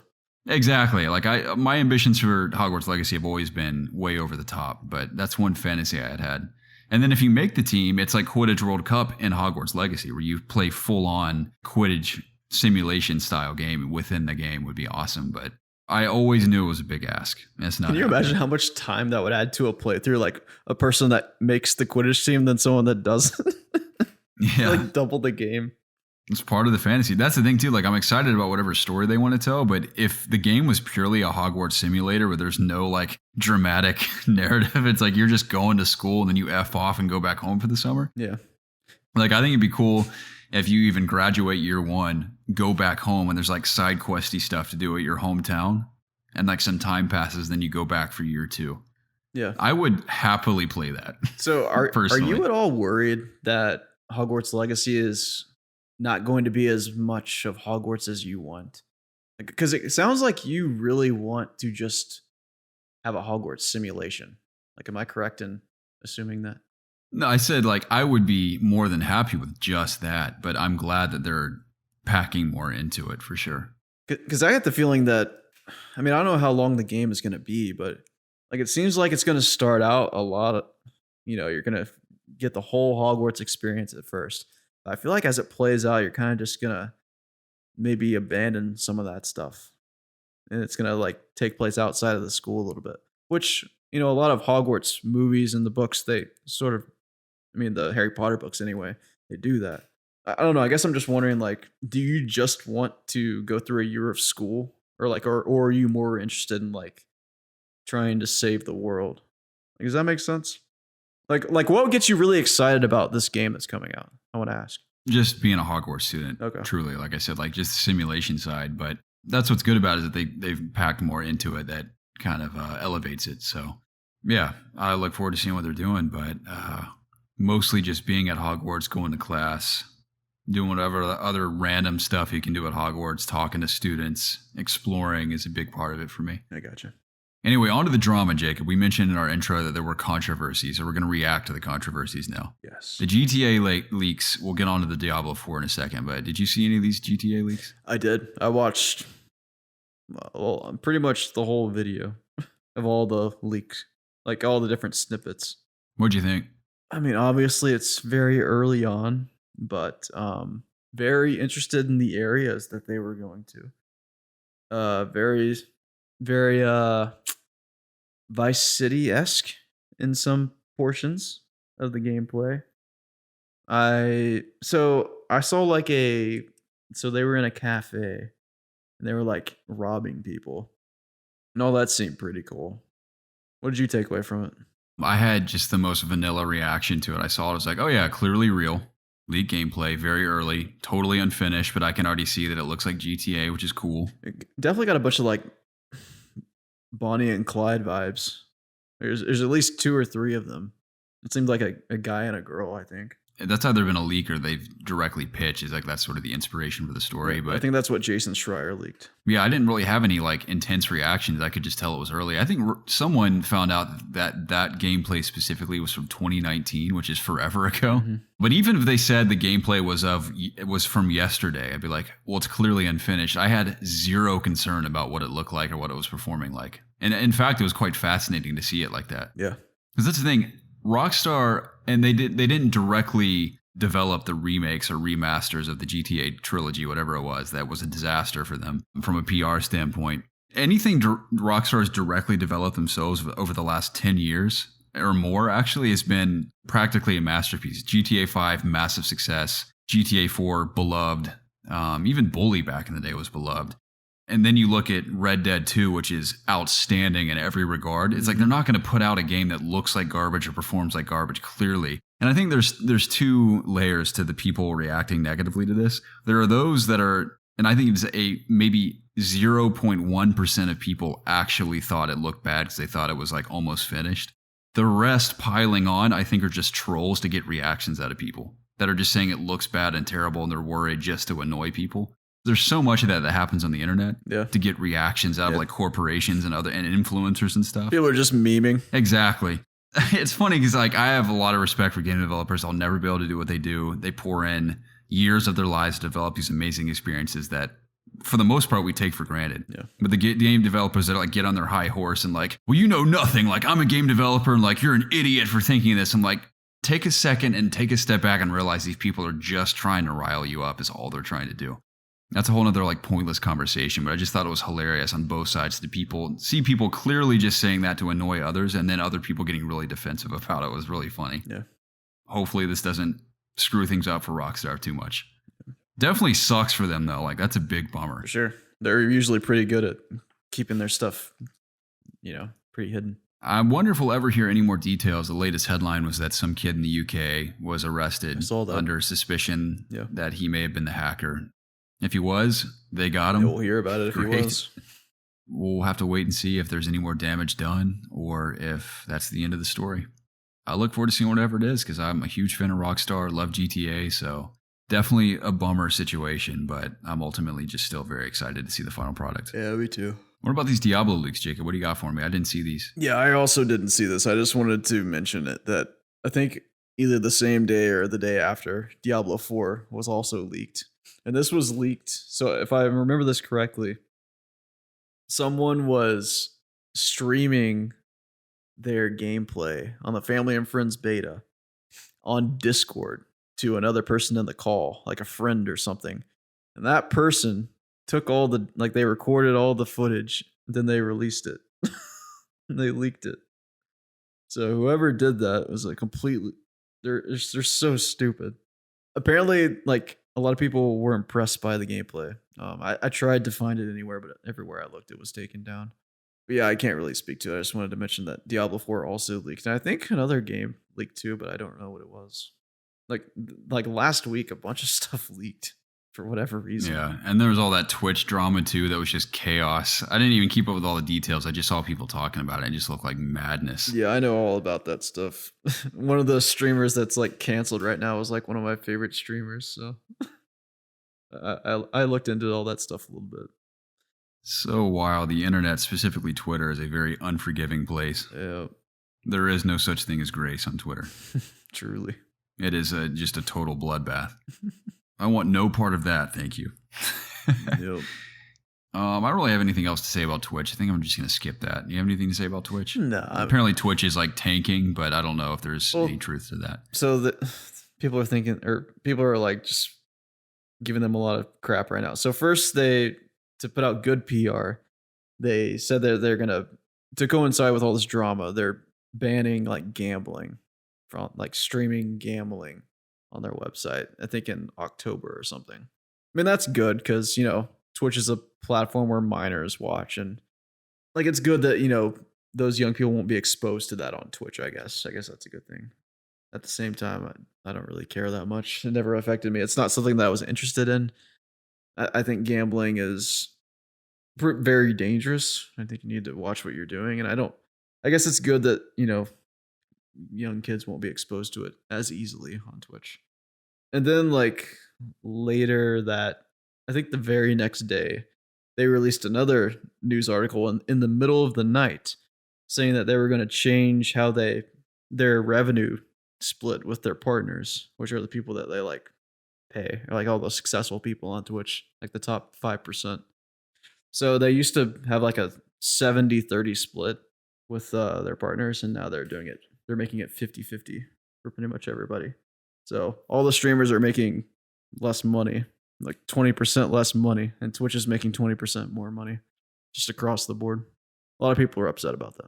I've seen some big names claiming they're going to make the leap to YouTube gaming and stuff. I mean, they've already that's been gonna be doing that.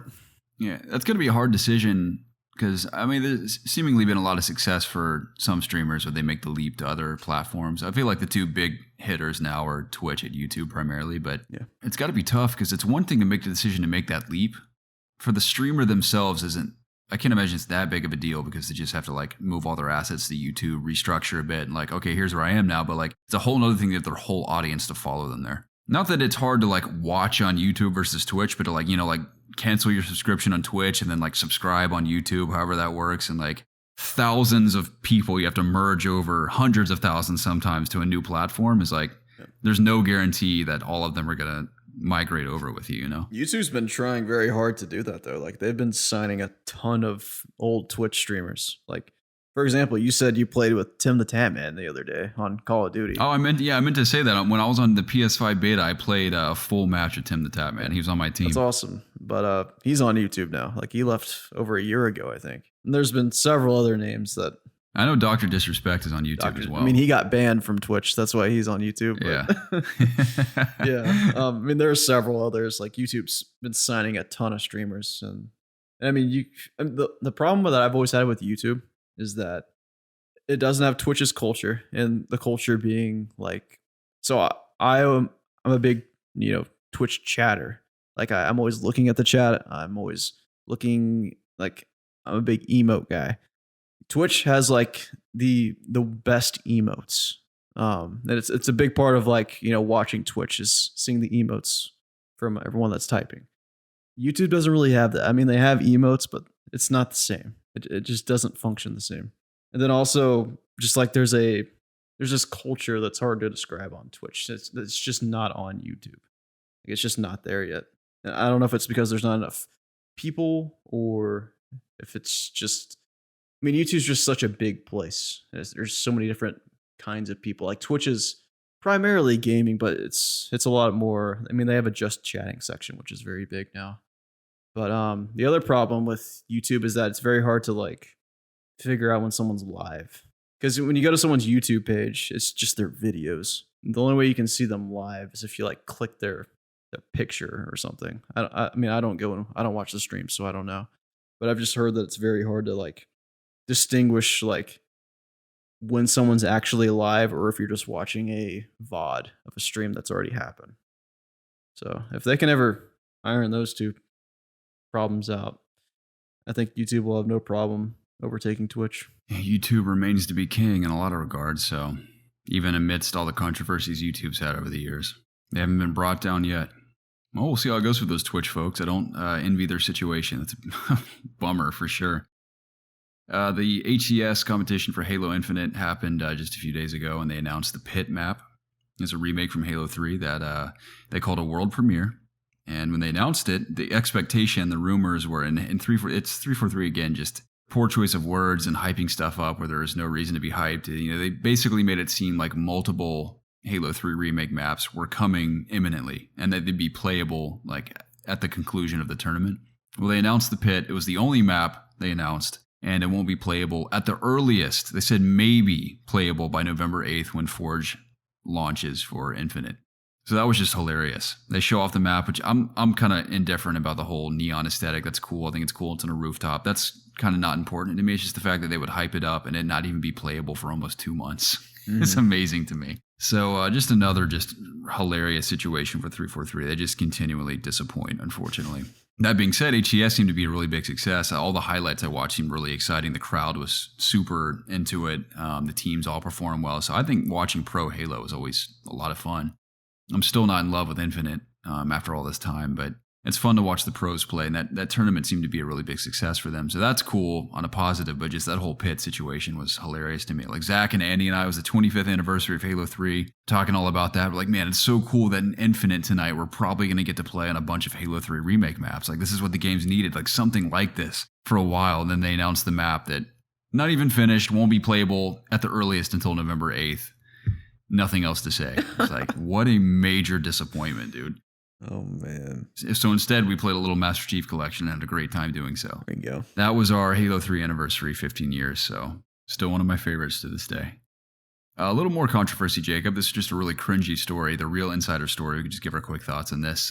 Dan Allen Gaming. I know a lot of people have commented on this. We're not going to dwell on it too long. But Dan Allen Gaming was a relatively successful YouTuber, had like 130,000 something subscribers, I think I looked, somewhere around there. Interviewed big names like Skill Up, Yong Yad, been on his show before. So he was like doing well on YouTube. And overall, this time had been trusted to sign NDAs and receive information early, see games early, to talk about them on his YouTube channel. Well, meanwhile, he was masquerading as another character on Twitter and whatnot called The Real Insider, which I'd seen things from, I think, over the years, but it wasn't something I'd ever kept up with. I just had recognized that name.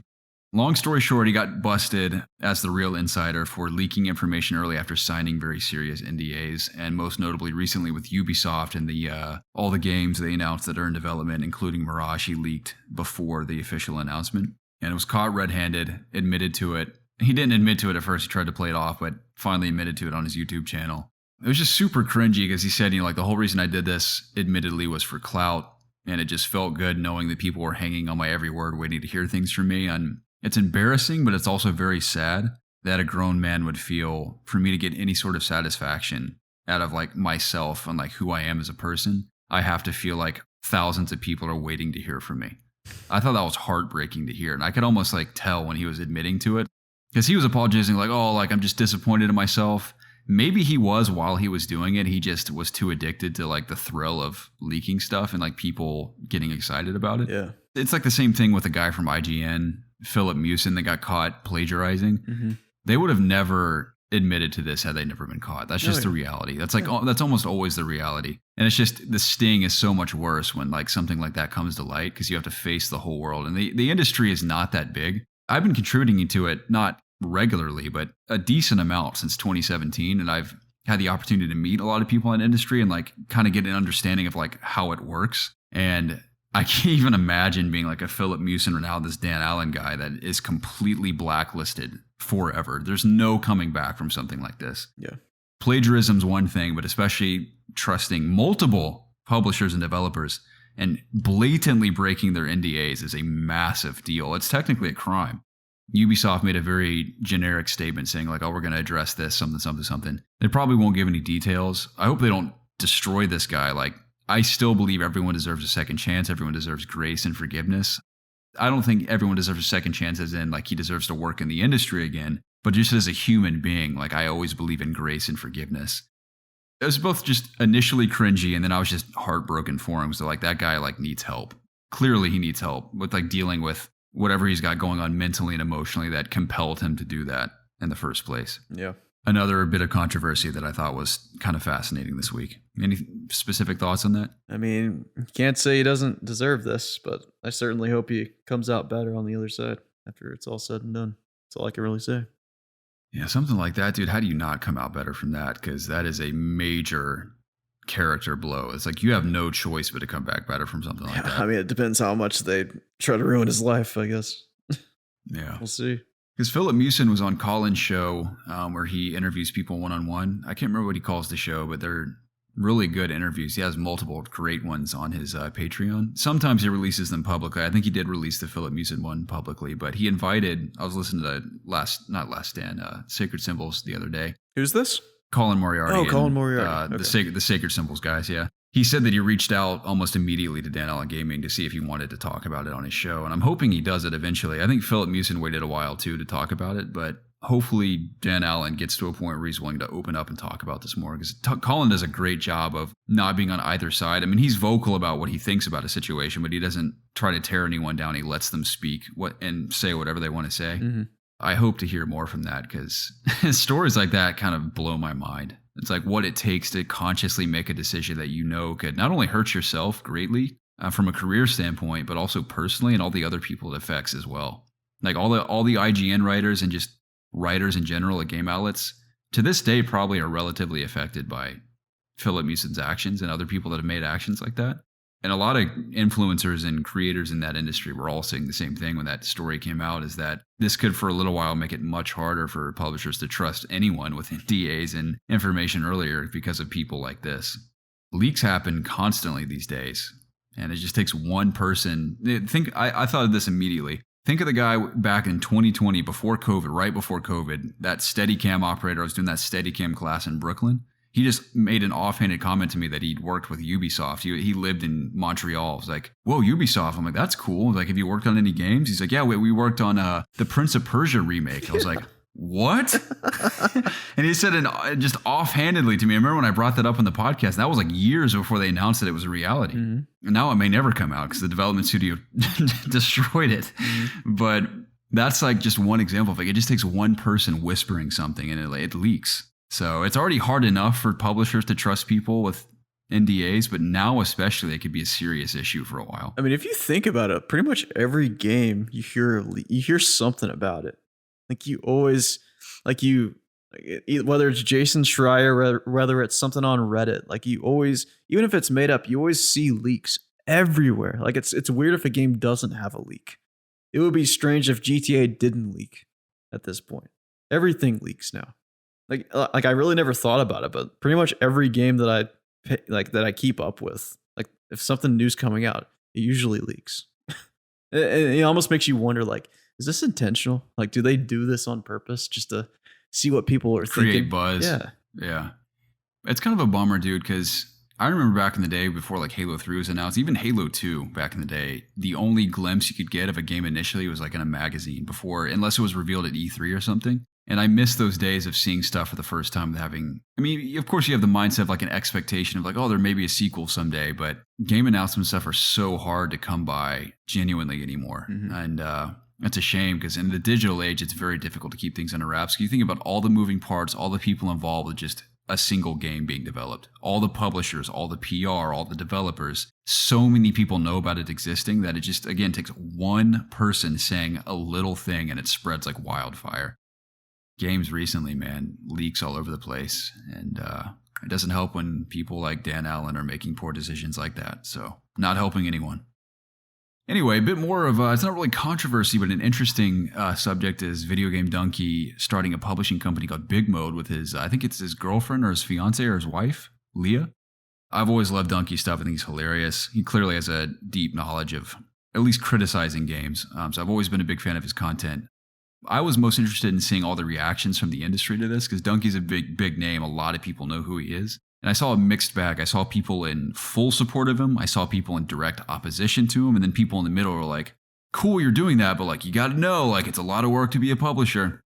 I will fully admit, before I say anything else, I know nothing about publishing. I've had interactions with people that are on the publishing side and PR side, but not enough to know anything that goes into publishing. I know that in the grand scheme of things, it's obvious that there's a lot of work to publish and distribute and market a game, clearly. But I don't know enough to really give too much insight on like that world. The only reactions I was disappointed to see were all the people that were like, there's no way you can do this. And I will say, Dunkey maybe could have said a few extra things to clarify where he was coming from. Because you have to imagine, I think he comes off as someone very intelligent. He just plays a character that's like funny, obviously, but he's clearly very smart. And with his, again, fiance or wife, they had to have at some point thought, this is definitely going to be a lot of work, but we want to go for it. Mm-hmm. They have to have some level of understanding before they just jump into it blindly. I don't for a second believe they jumped into this blindly. Yeah. They may, of course, we'll learn a lot along the way. Everyone does in every profession. But it annoyed me to see people just directly tearing them down. Like, there's no way you can do this. just because you play a lot of games and like have opinions on games doesn't mean you can publish good games, blah, blah, blah. Like that was just disappointing for me to see. It may just be a personal thing because I always like to give people a chance, like the benefit of the doubt. Mm-hmm. Even if it seems insurmountable, I've always been inspired by people pursuing things beyond themselves and are much bigger than themselves. And whether they succeed or fail, I think someone striving to do something that's beyond anything they've ever done before is always inspiring to me. So when he announced this, I was like, dude, that's crazy, but that's awesome at the same time. Like, I hope it works out for them. I mean, maybe some of that negativity is, people not liking his videos. Right, not liking his opinions on games. It could be for sure. Yeah, people in the industry, like he's making fun of their game. His opinion affected our game sales. Yeah, I mean, so we don't like him. I mean, I could see that. Like someone just being really, insecure about something they worked really hard on. Just seeing some guy like shit all over it. Like, I could definitely see that. I mean, hopefully he has people around him that, have, given him good mentorship about how to do this. And, he has employees. And I mean, I don't know if it's a public company or I don't know anything about this company, but like hopefully he has people around him that are, going to ship it in the right direction. And hopefully this can only do good, right? Like helping games get more spotlight, get more ads, to sell more copies, get their chance to, make it. I think every studio deserves that, or every video game maker. All the people that have critiqued it in both a positive and negative light have all mostly had something of value to add. I mean, no, I don't think anyone who's supporting him but also making points about like what to expect is invalid. I think people have said some really great points that I can't disagree with. My assumption is that they will take one game and publish one game that they really believe in, and once they get one down, they'll go from there.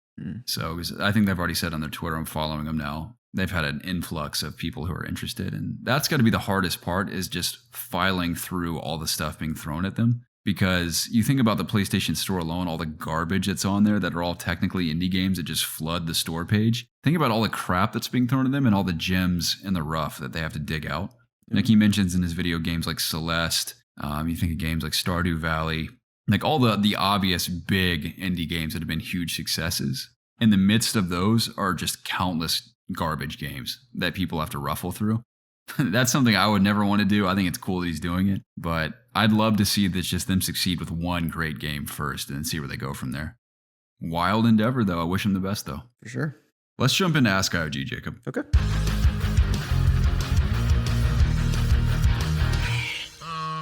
AskIOG is the part of the show where we answer your questions submitted through any of our social media at ItsObviousGaming, the AskIOG section of our Discord channel, or emailed to us at ItsObviousGaming@gmail.com. And if you want your question read live on the show, always include the hashtag AskIOG. And all the wonderful questions we received tonight is because Jacob's promised everyone a compliment.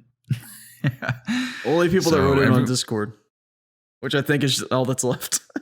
Yeah, Jacob is beholden to giving everyone a compliment. Oh, what have I Are you going to give them compliments on this episode as we read them? Yeah. Is that the idea? Yeah. Okay, you should do that. I will. All right, let's get started, Jacob. Dog God writes in. He says, yo, what's your worst case of thinking back to middle school at 3 a.m. type of cringe? I'd have to dig, but I definitely have some cringy middle school experiences. I mean, I think about all the dances that I used to go to in middle school. And like thinking back on them, like they were so cringy. Like, we went to the same middle school, right? Yes, we did. Yeah. You remember like all the school dances, like everyone would just be grinding on each other the whole time? See, I only ever went to one dance, and I definitely, because I was at I was at Liberty in 6th and 8th grade, and I was gone for 7th grade. But we weren't friends in middle school. I knew who you were. You were in the popular crowd. I was not friends with any of those people, so I didn't dance with any girls in middle school. I don't understand how teachers allowed it. Like, isn't that crazy? Like middle school kids doing that is crazy. Like, my dick was on another chick's butt. Like we were grinding like the whole time in the 7th grade. Yeah, like wild, that was wild. Like I didn't even know what that was. I was just doing it. I wonder. Yeah, that's what everyone did. Like I don't know why we were doing it. I don't think anyone that age knew what they were doing necessarily. They may have had an idea. I was just doing it because everyone else did it. Peer pressure, man. It'll get you. Peer pressure is alive and well in middle school. I remember that was my most hardcore season of peer pressure was middle school. Yeah. I quickly grew out of it in high school, but middle school I was heavily Oh, influenced. 100%. For sure. Yeah. I was so insecure like about how I looked and stuff back then. I think everyone was, dude. Whether they're willing to admit it or not, I think everyone was. It's also when I was like most bullied, was like 6th grade. I got bullied so bad. Yeah, I got picked on a lot in middle school too. Then I like completely changed in 7th grade and people liked me for whatever reason. I don't know if I can think of like real cringe. I guess that was it, but I mean my hair was cringe. I had the dumbest hair, man. I remember your I hair wish I had an vividly, old dude. picture to show. You had those bangs over your forehead, came down to your over your It eyebrows. was like sometimes it was in my eyes. Yeah. Then like in the back, it was almost like a what's it called? Where like your hair is really long in the back. A mullet. But it like flipped out because my hair curled. Yeah, like, yeah. I remember that. So it looked like it looked Yeah, like I I had know at one point wings you or had something. highlights too. Yeah, at You one had point I highlights had at one gold point. highlights. It was so bad. It looked horrible. It was like orange more than gold. Yeah, I remember your look, dude. You wore a lot of flip flops, and if you weren't wearing ripped jeans, you had plaid shorts. Yep. A lot of American Eagle, a lot of Hollister. Hollister. I was a Hollister. That was kid. the middle school wardrobe for sure. God, I can't stand Hollister. I can't stand most of those companies now. Like my wardrobe's so basic now. Talking about peer pressure, I was caught in between worlds in middle school because my next door neighbor is who I carpooled with to and from school every day, and our moms would drive us, and he was like one of the nerdiest dudes ever, and he hated what were people called like the popular kids preps in middle school. Yeah. He hated preppy kids, and he would just What? go on and on and on grilling preppy kids all day, every day. What? So I'd have to play two roles. To and from school, I'd have to like play along, be like, yeah, dude, like they suck and like they're annoying and I would just have to like be like yeah, totally, that's crazy. Just to and from school every day. And then as soon as I get to school, I wanted to be one of the preppy kids. Yeah. And ironically, one of my closest friends in 6th grade was, I'm not going to name him, but was one of the most popular kids at school I for know it some reason. I think it's because I also went to church with his family. So that's why he was buddies with me. Like he and I played through Halo 2 split screen together multiple times when we were in 6th grade. Yeah. And the funny thing was, this is classic middle school. I leave for a year to live in Florida with my family. And then we come right back for 8th grade. And I remember first day of school, 8th grade, I was all skater kids in Orlando. And then it was all preppy kids in Cumming, Georgia. So everyone had like their plaid shorts, their flip-flops, their Abercrombie, their Hollister. And then I come to school with a Volcom shirt, neon green basketball shorts, and shoulder-length hair. And I was like the town jester to everyone, dude. I was ripped to shreds the first day of school. And I quickly, of course, changed my entire look within like the first 2 weeks. My mom saw how upset I was being picked on. But that being said, my buddy in middle school, I mentioned, basically acted like he never met me when I came back for 8th grade. And that was the end of our friendship. I know who that is. So I'll never forget it as long as I live. It is a thing. It wasn't one of those things now where I'm like, wow, he's so mean for that. It's like, I get it, dude. I was a middle schooler and like I was temporarily a middle school small group leader at church when I was in like my early college days. Mm-hmm. So I like get what middle school is like. Maybe not today necessarily, but especially at the time. So I don't even hold that against him, but it is sad to think that like someone just writes you off like that, you know? Yeah.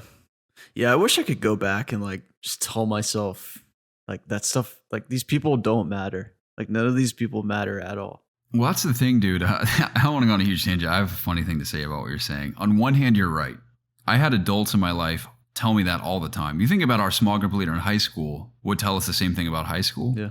On one hand, I do agree, but there are certain things and events and people in both middle school and especially high school I will never forget. Yeah, that's not what I'm saying though. Like I'm saying like these people that are like, you know, being mean to you, like that are putting you down, like their opinions don't matter. Like you shouldn't let it affect for sure. you. That's what I mean. I'm not saying Yeah, that's like a great high point. school, like there's good, like there's like meaningful relationships in high school and there's things you can learn from back then, of course. Definitely. I'm thinking of a pretty debaucherous story personally, but I get what you're saying. I wish I had that mindset too. And the challenge is I think you could pound that into kids, into their heads all day, but they're just never going to listen to you. I didn't listen. Yeah. I didn't understand. Like, you don't get it. Like, you don't go to my school. I mean, it's hard to like picture that though, because it's your life when you're that age. Like school is your life, and the That is your people whole there, world. yeah. Like you interact with those people 300 days a year. The funny thing too is the bridge, to tie it into the podcast a bit, the bridge that video games created and school dynamics is fascinating. Because I remember in 2007, we were freshmen or sophomores. We were freshmen because Halo 3 came out, and all the popular kids that never spoke to me would talk to me like I'm their best friend when we played Halo 3 after school. It was the weirdest thing. Then we go to school the next day and like pretending like we didn't even know each other again. But then as soon as we got in Halo 3, like we're buddies. It was the weirdest thing.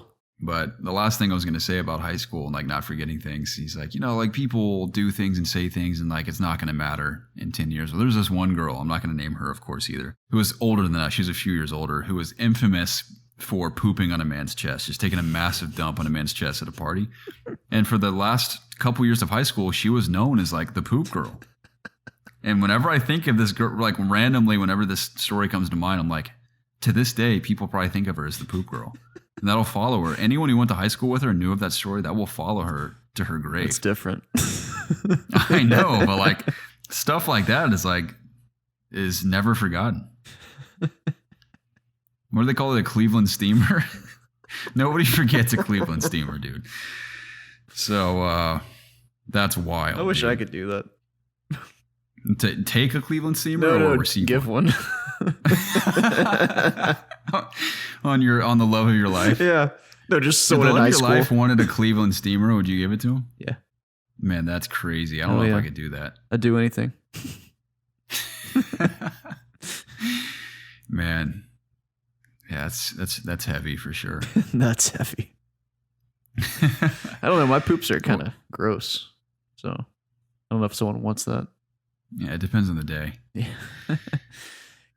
Before or after Taco Bell? One of my favorite this is the last thing I'll share. One of my favorite middle school stories was with a gentleman who you would know instantly because I think you hung around him a little bit. Was known for being like a complete class clown. Like he always making people laugh, was always causing trouble. Is this guy a president? He was our senior class president, yeah, if you remember. Oh, I remember. How could I forget? well, in middle school, he would like jokingly pick on me a lot, and all of his jokes were hilarious. To this day, I think they're funny. Like one of my favorites. Guy. Yeah, I'll never forget. We were in PE before class started, and they would make us all sit on the gym floor in like lines while they took roll. So I'm sitting there in my gym clothes. He is like across the gym, dude. And this is so funny to me. I think I've told the story in the podcast before. Across the gym, somehow we make eye contact, and he's just staring at me, and he could tell that he has my attention, and he just yells across the gym. He's like, "You think you're cool in those white shorts?" Because I had white shorts on, and me being like the timid, shy kid I was, I had no idea how to respond, so I just sat there in silence, and he just like smiled at me. And then he just like turned his attention to someone else. And for some reason, that is so funny to me to this day. I'll never forget it. Oh my gosh. Yeah, if you did that to me, I probably would have just been like, yeah. Yeah. So funny, dude. Anyway, that's probably enough out of middle school tonight because we have a lot of good questions to get to. Oh, Mr. Dog God. Your loving and caring relationship with not young puppers, but just puppers in general is very, like, it brings a smile to my face every time you share dog pictures. And I'm slightly envious of your job. It seems very cool. I would like to be around dogs more, and I'm going to be. My roommate's going to have a dog, or has a dog. So it's not something, I haven't been around a lot of dogs in my life, especially like living with them. So I'm very excited to have that opportunity again. So I can't believe we're about to be neighbors, Jacob. I know. This is a big deal. It is. It is indeed. I'm so excited. Mm-hmm. While we're on the subject of Dog God, he says, double whammy question because you didn't use mine last week. Also because I'm a slut for being complimented by Jacob. In any type of fiction, be it games, movies, books, shows, whatever, what character death hits you the hardest? One that comes to the top of my head is Snape from Harry Potter. I was just thinking that. I think that's one of the best movies, or best deaths in a movie. Just how it was portrayed. And the books, too, because there's so much writing on his death because you realize how much he had to hide for the majority of his life. Yeah. Well, Harry's life specifically, and how much he sacrificed to protect that. Yeah. And the whole time that's what's fun about the movies, rewatching them, is having that knowledge of he clearly cares about Harry to a degree, but he has so much baggage behind him that he's constantly having to battle that. Mm-hmm. And he also realizes what's at stake with Harry, so he's like sworn to protect him as well. So there's like so much complexity there with their relationship. Yeah. To see Harry and Snape together in Snape's final moments is tragic and beautiful all the same. 100%. The first time I saw Amazing Spider-Man 2, Gwen Stacy's death hit me pretty hard. I didn't cry, but I thought their relationship was so well written and directed between the first two movies that I actually felt the impact of her death, which is rare in a superhero movie. That's a good one. Yeah, I feel like the Amazing Spider-Man movies like did a really good job of like their relationship, like showcasing. Yeah, those are the best parts about them for sure. He's probably, I don't know if he's my favorite Peter Parker, but if he's not my favorite, then he's number 2. He's the one outside of Tom Holland I'd love to see more of most. Mm-hmm.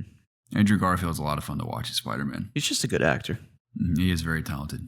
Have you seen Tick, Tick, Boom? No. He's really good in that movie. I'll have to, or is it streaming somewhere? I think it was on Netflix. It may be somewhere else now. I'm not sure. He was also good in Under the Banner of Heaven. It was a Hulu miniseries. Mm-hmm. I didn't love the series. I thought it was okay, but his performance is really good in it. Not to be on the Andrew Garfield train too long. You're fine. Oh, dude, it was so sad when Cade 6 died in Destiny 2, man. That was a bummer. Dude, you know what else? Speaking of robot people, when the robot in Infinite Warfare sacrificed himself, I think he sacrificed himself or just dies. Oh, yeah. It was really sad to me. Yeah, it was. Because Infinite Warfare is a great campaign with like memorable characters. And that robot, I can't remember his name, Toby or something. I don't know. Sacrifices himself, and it was so sad and beautiful. Mm-hmm. I mean, they're the obvious ones, like Dominic Santiago's sacrifice in Gears 3 is kind of sad. It helps that there's the callback to Mad World in it. Death of his wife is pretty heavy in the second one. I'm spoiling Gears, I'm sorry. That's the thing. Deaths don't generally hit me very hard. So they got to be done really well. Like, I got to be really attached to a character to feel it. Oh, I remember what I was really sad about from WoW, Garrett. World of Warcraft. The most majestic world there is. You haven't mentioned this game too much. No, I never talk about it. But I'm glad I finally can. So, my king, Varian Wrynn, the Alliance leader, Garrett, in the Legion expansion, he saves everyone and helps everyone get away. Meanwhile, he meets his end by the infamous Gul'dan, the warlock Gul'dan, who's leading the Legion invasion. And he went out heroically. I'll tell you that. But that was emotional at the time for me. Because he's like, you're watching your king in a cinematic fall to his death, but he saves everyone at the same time. Well, actually, he doesn't fall to his death, but he falls back down while everyone escapes. And then Gul'dan, infuses his heart with fel, and then he explodes. Very dramatic. It was emotional. And Sylvanas let him down. The Horde did. The Horde screwed the Alliance. It was tragic. I still think about that sometimes. As I'm, traversing the battlefield, achieving all my various feats. Sacrifice. Yes, I think about his sacrifice and what it meant to me. And how it inspires me to this day to keep grinding. Yeah, for that precious quite loot. Literally grind. Yep. A death that hit me the first time for sure, but especially the second time was Joel's death in Last of Us Part 2. And not necessarily the scene itself, but all the weight attached to that scene when the whole story unfolds and comes full circle at the end, because you realize that the last couple of years of Joel's and Ellie's relationship was very strained and they hardly spoke. You think when you first play the game that their last conversation was very negative and dark, when in reality, the night before Joel's death, they finally kind of bury the hatchet and Ellie says, I'm going to learn to forgive you. Mm-hmm. It's that beautiful moment where they're like, she's like, I'm going to learn to try, or I'm going to try. Great scene. But and it's even hammered home even more in the beginning of the game when Dina and Ellie are talking, is they're still the first time you play the game, you're it's intentionally vague. And Dina's like, well, we're going to see Joel soon? She's like, yeah, I think I'm going to invite him over for a movie. It's like the day of Joel's death is the night after that conversation. And Ellie's like, man, I'm ready to invite Joel to another movie night. She has this whole thing planned and it's going to be beautiful and going to be back on track and be happy again. And then he's brutally murdered. It's so sad, dude. Yeah. It's so horribly sad. Yeah. That game's brilliant to me. There's like so many layers to it. That's one though that, especially the second time, hit me even harder after you get through the entire story, because that follows Ellie through the whole game, even to the final moments of her walking away from her empty house. Like there's so much weight to that death, so it's very well done. I could talk about a lot, but that's a few. Yeah, I think that's good. Got one from Fribes. Fribes says it's a hard to describe question. Ahoy! Do you guys have any honorable mention games from your past that are kind of obscure, lost to time, or aren't considered a GOAT? They'll occasionally pop up in your head and you'll remember them fondly, but you'd never think of them when compiling a top 10 list. Some of mine are Way of the Samurai, Zelda Oracle of Seasons, Driver 2, I think this is Radiata Stories, House of the Dead. It's an arcade rail shooter. He says, I find these games make for some of the best conversation years later. Good enough to have sunk dozens of hours with your best friends of old, but forgotten by seemingly everyone else. After you, Jacob. So first of all, Fribes, Nick, as I've come to know your name, you are very chatty. You're in the Discord all the time, talking up. You're in multiple tabs. You're always talking it up with everybody. Sometimes you're pissing them off. But most of the time, you're great to be around. You're great to talk to. And you're inspiring, if I'm being honest. You're a great dad. You seem to be a great husband. And you have a cool job as well. So, if one day I can become like you, I'd be very happy. So, shout out to you, Nick. But the first game that I think of for your question is a little game on the Nintendo 64. And that game is called Monster Truck Madness. Garrett, did you ever play this game? Truck of Madness? Monster Truck Madness. Oh, no. So this was the best game ever. It was one of the first games I ever got on my Nintendo 64. And it's basically just what the title is. It's monster trucks doing madness. So basically, like, it was just a racing game, but it was with monster trucks. You had a lot of your favorites like, Bigfoot, Gravedigger. Everyone knew who Gravedigger was. But it was just a racing game. It was really not that special. It had some like wacky physics and stuff, but you could like run over people because it's a monster truck game. And I played it all the time when I was growing up.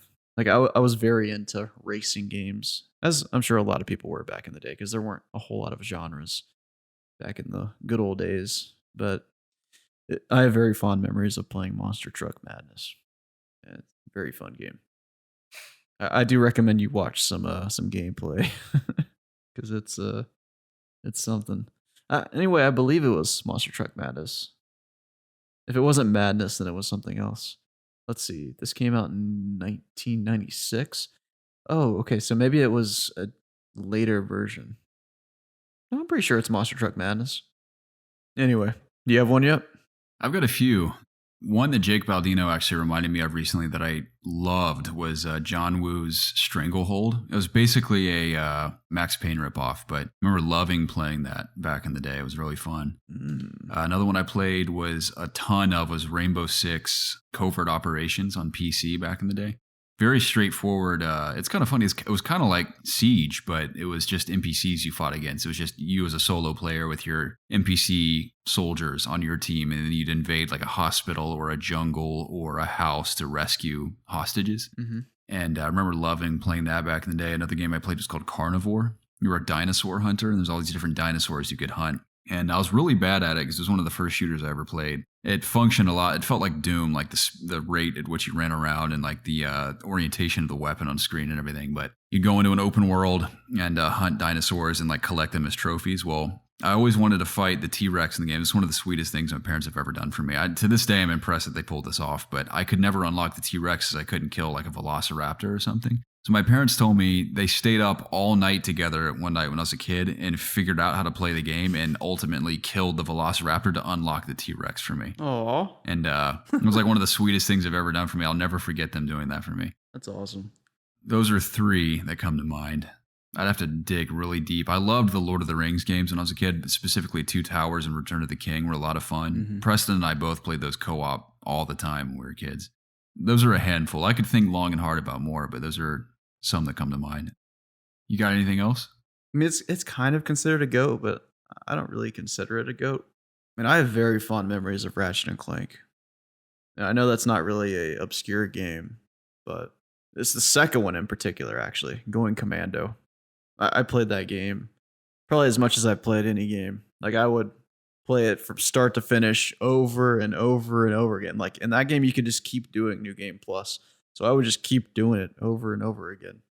And I just had so much fun. Like, back in the day, like, you didn't get all these games like I do now. Like, I can just pretty much buy any game that I want now. Back then, I had to make do with what I had. And I still found enjoyment out of that. And that game just had a good loop. It was fun. It was interesting, like, gun upgrades. The worlds were wacky and unique. Just a good game. To this day, Ratchet and Clank is that way. Even the newest one is a lot like that. It's so good. Love the newest one. It's so good. Everyone should play it. That's the beautiful thing about Insomniac, dude. They had so much restraint developing that game because it purely is just a full-blown single-player experience. There is New Game Plus, but once you platinum it, there's not much else to do.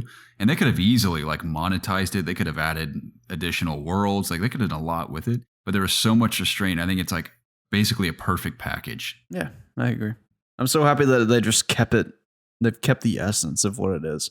And they haven't tried to like just do what you just said. Like, they haven't tried to monetize it. They haven't like tried to add all these dumb game modes or like they know what Ratchet and Clank is, and they've made 2 games now. Yeah, the last few years that have really lived up to the essence of what Ratchet and Clank is. Insomniac is so profoundly skilled. I mean, they have incredible leadership at that studio. They have an immense level of talent. And of course, they have Sony funding them, so like they're unstoppable so far. Yeah. They're killing it. So I cannot wait to see what Spider-Man is like. Wolverine too, but Spider-Man especially, what the sequel is going to be like. That's it for me. I had one more I was going to mention. What was it? It was kind of similar to the Ratchet and Clank. I mean, Spyro is also pretty well renowned, but I loved original Ripto's Rage and original Year of the Dragon when I was a kid, and I love that they've been remastered for PS4, PS5. Platinum, the first one. I started Ripto's Rage a while back. I'll eventually probably go back and platinum the other 2, but I loved those games as kids and played them all the time on PS1. Or maybe it was PS2. I think it was PS1 and PS2. Can't remember, but love those. Also played a lot of Tekken with my sister when I was a kid. For some reason, we loved Tekken. But thank you, Fribes. Definitely a nostalgic series of questions so far with reflecting on deaths, middle school cringe, and under the radar types of games. Hukimato writes in and says, gun to your head. I love stuff like this. You have to pick a fursona. I'll let you boys figure that one out if you don't know what it is. Which would you pick and why? I'm really sorry, everyone. I just want to be complimented by Jacob. He has another question after that. I'll answer in a sec. But fursona, I'm assuming, is a furry creature. Basically, you become yeah. like Persona. Let's see. You can look it up if you want. The first picture I see. An anthropomorphic animal character used to represent oneself online or in A lot of Blizzard developers play. are these. Believe it or not. Dude, that's awesome. What would I be? Probably a penguin. I'd be a penguin. I'd be a furry penguin. Dude, I'd be a wolf. That's unique. That would be some sort of dog, I guess. Give me your call. Hey, you dirty dog. Personas, that's wild, dude. I guess it'd be a dog. I love dogs. Or it could be a cat, man. Like, what was that movie that came Cats? out? Cats. He says, got another question. This one's from Garrett. As a longtime Norma Jean fan, I'm curious, can you give us some behind-the-scenes insight of what it was like to work with them? Yeah, it was awesome. So I'm sure you're being a longtime fan, you're aware that their lineup has changed several times over the years. Corey Brandon, who is the current vocalist, has basically been the vocalist the whole time. I know Josh Scoggin of The Chariot and now 68 was the original vocalist in the first album, Bless the Martyr, Kiss the Child, which I still think is an awesome album. But I think over the years, Norma Jean has been an amazing band. I've loved most of their albums. So I'd been a longtime fan as well, not like a diehard, but I've been very familiar with their music. And a lot of the guys on our crew were also fans of the band. And my mentor had shot the Landslide Defeater video with them a few years prior. It was 2018 with their All Hail album. And that video was sick. It was also a great video, but getting to work with them again was exciting because the whole crew got to contribute to this one. But the band themselves, all the guys are super awesome. Of course, the current lineup, The three that I know have been around since All Hail at least have been Corey, Matt the drummer, and also Grayson, who's the lead guitar player. The cool thing about Grayson is that he's been a longtime fan as well and was actually in their video for If You Got It at 5, You Got It at 50, like the pool party where they're all throwing up milk. Grayson was in that video as a kid, and now he's writing music for Norma Jean, which is pretty sick. But all super nice guys. I think it was 5 days we spent with them on the 2 videos we did. Could not have gone better. There's a long story to explain like how we're able to do videos on the property we do them with the family who works with us. It's amazing, but a very unique situation. But it was just a ton of fun. Like everything we thought of on the fly, whether were ideas we'd planned before or thinking of ideas on the spot, were just very collaborative and loved the music, of course. So it was all around just a super fun experience. And hopefully we get to work with them again in the future because it was just awesome. Alexander Salamander writes in and says, "Howdy, fellers. Have you boys seen the bug drone for Hunt Showdown? I'd like to know your thoughts on this updated Rainbow Six Hunt Showdown.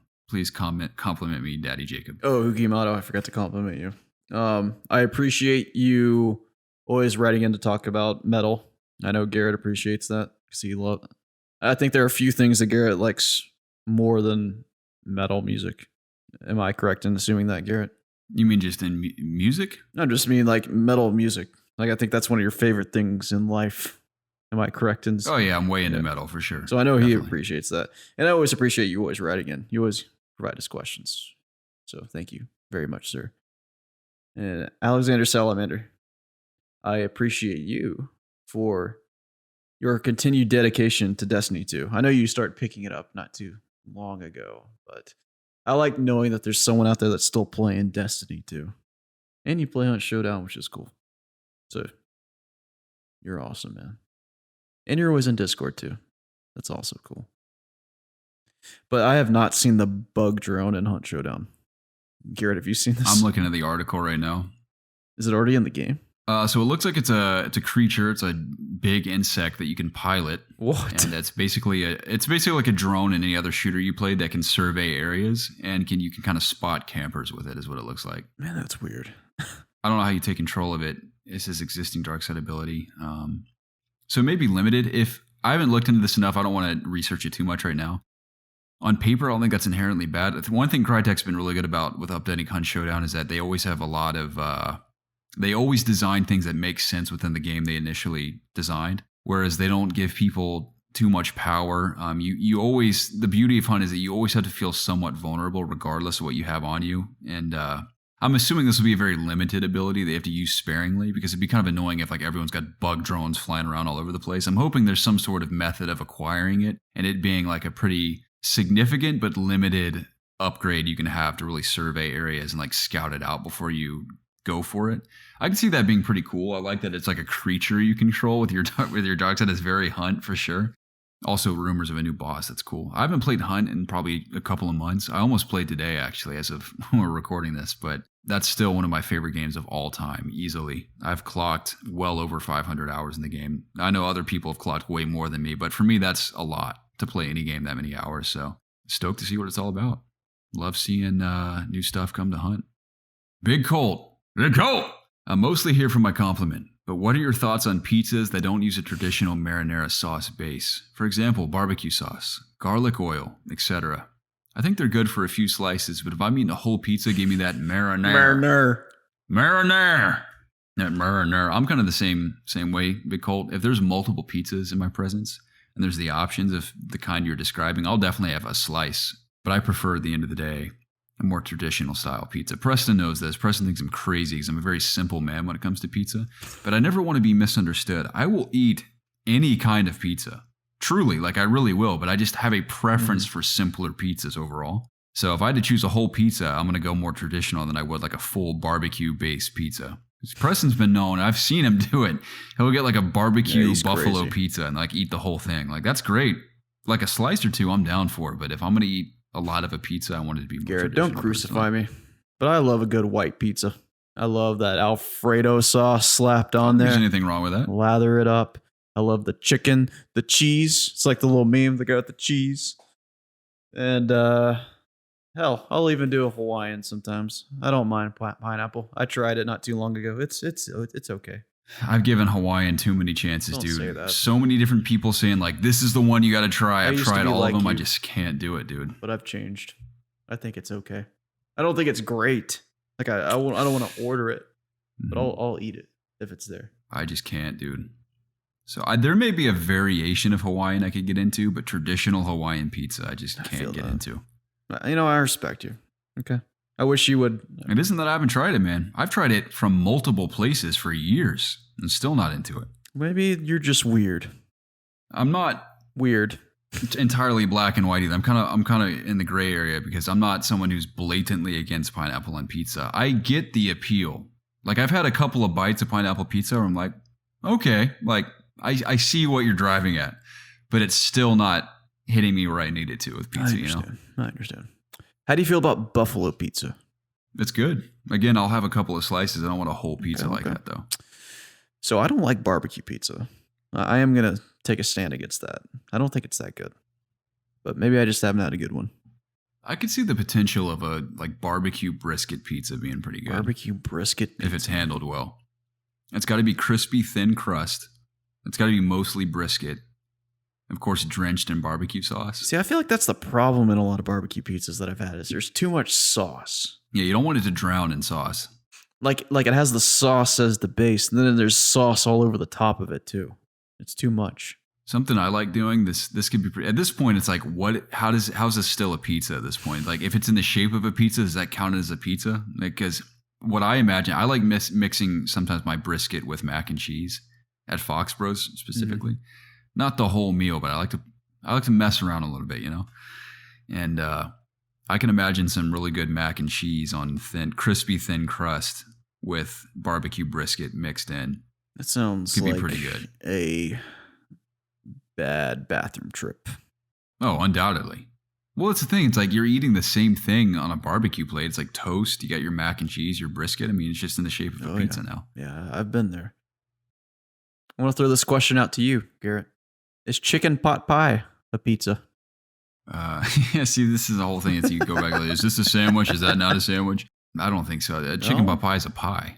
Yeah. It's the crust of a pie with all the fillings that a normal pie would have. It's just more savory than sweet. Well, what's a pizza then? Exactly. That's the big debate I feel like we were verging on. Is because to me, a pizza is traditionally anything with marinara and cheese of some sort.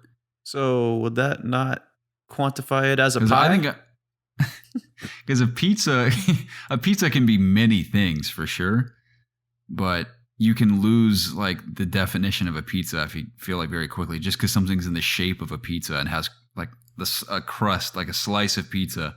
You can put anything on it and call it a pizza. Maybe that is what pizza is. It's just square, circular, triangular with whatever ingredients you want as a pizza.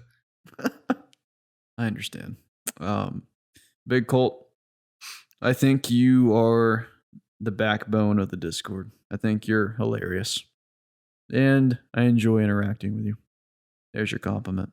You make me laugh all the time. Don't change. I don't know if you want to be referred to as your real name on the podcast. I think I've called you by your real name before, but just in case for now, you make me laugh almost every day, I think. Whether it's on Discord or on Instagram, I get a good laugh, so I appreciate Him that. and Fribes both have provided many emotes as well that people use daily. Bangers for like sure. The milk titty emote. Gary, have you seen that one? Yeah, that one's classic, dude. I see that all the time still. The Quaker oat man. I don't understand how you find that. Gary, did you see that I made your eyes an emote? I did see that, yeah. How do you feel about that? That's fine. Yeah, it's funny when I scrub through those videos, I never pose for a reaction to whatever I'm talking about, so I have to scrub through and find a frame that like is relatively in line with what I have to say. So I'm like, well, that looks like I'm mostly positive, so I'm going to go with that. I like it. So, I like it. Anyway, we got one more from Sam Harris. It's our big finale tonight. This has been a long podcast. Very long. It's been good, I need though. to go to bed. Sam Harris writes and says, Overlords, what's happening? Life is pretty good, sort of. Got a lot of things going on, but I'm hopeful for things to come. Here's a challenge for you. Name a game that is the quintessential epitome of its genre. For example, Mario Kart Double Dash is the quintessential, I'm struggling with that word, kart racer. So name a game for the following genres: RPG, FPS, platformer, action. There are no wrong answers. Maybe, but I can't wait to hear your thoughts. Maybe I'll send a list of more games for you all to discuss. You can make IOG's best game of certain genres. Maybe. Have a great week. Let's see. Quintessential RPG. It depends if you're talking Western or JRPG. Oh, JRPG. Excuse me. Western JRPGs. Dude, there's so many. Yeah, there's so many JRPGs. Persona, maybe. I know it's just really popular, but there's so many. It's hard to say what the quintessential JRPG is. What is the quintessential JRPG? These other ones are a bit easier. I think FPS. I think the easy answer is Call of Duty because they've done it so successfully for so long. But my favorite FPS of the last several years has been Doom Eternal, easily. I think presently Doom Eternal, for me, is the quintessential FPS game. It's cheating, but I would combine platformer and action into Ratchet and Clank Rift Apart. But if I was going to do them separately, action, I'd probably say Uncharted 4. But then again, there's a ton of great action games out there, dude. There's so many. Platformer, dude. What's another good platformer? What are we forgetting? Celeste is in there. Aladdin. Which Aladdin? The one on SNES. Super Nintendo? Yeah. I used to love that game, dude. I could think long and hard about this, but it's been a long podcast. But I don't regret my answers. I believe in my answers so far. I agree with you on Call of Duty. I think Call of Duty is just... It's so renowned, and it's been good for... Or it's not... Good is subjective, but it's been dominant for so long. Like, it's been leading the space for decades. I think it's seldom been bad, but it's mostly been either good or great for most of its life cycle. You got to pick JRPG, man. You impress and play way more of them than I do. That's the thing, though. Like, I don't know the best of all time. Like, a lot of people say Chrono Trigger, but I haven't played Chrono Trigger. And if they don't say that, then they say a Final Fantasy. Out of the ones I've dipped my foot into over the last several years, I'd say Persona 5. I've played a healthy chunk of Persona 4 as well, but I haven't finished either of them. Yeah, like for me, it's Persona 5. Like, easily. Final Fantasy 14 is great, but I don't know if it's the epitome of the genre. The thing is, dude, we can talk about quintessential games within genres all day, but there is only one quintessential, I can't say that word, video game, and it's Thief, obviously. True. So yeah, that's action. All this falls by the wayside. So yeah, I couldn't do platformer because I don't play platformers. Like, I know a lot of people like Mega Man, like Metroid. Action and platformer often go hand in hand. Like, there's a ton of platforming in Uncharted. I tried to separate them, but Uncharted's an action platformer. There's a lot of platforming in Ratchet and Clank, and it's an action game. There's a lot of platforming in Horizon. I'm thinking a lot of PlayStation games, obviously. I'm trying to branch out a bit. I can't think of too many other platformers other than like stuff like Spyro back in the day I'd mentioned earlier. I know Banjo-Kazooie was in there. I'd probably say Final Fantasy 7 is the JRPG. For sure. That's what I would pick. I think we've given some decent answers in there. I'd love to hear people's response from the community, though, because sometimes my brain just falls apart after these long episodes. I can't think as hard. I feel like mush. But I think that'll do it, Jacob. This was a solid episode. We can't thank you guys enough, all of you who wrote in, and some fun news stories as well. So it was a good time as always, brother. And like I said, I'm looking forward to you moving to the city very soon. Very soon. Maybe before our next episode, depending when you go out of town. We'll see. Yeah, we're excited about that, and we're grateful for everyone's support as always. If you enjoyed this podcast, if you're listening on any particular platform, it's available everywhere. You know, all the big ones, Apple, Spotify, YouTube, and even the smaller ones that's out there. So wherever you're listening, we appreciate it as always, and continue to encourage you guys to write in whenever you have, even if it's not a question per se, even if it's like a topic you want to hear us talk about or a thought you have on something, that's always welcomed as well. So yeah, thank you. We love you guys, and we look forward to the next one. Have a good night, everyone. Good day, good morning, and we will see you next time. Later.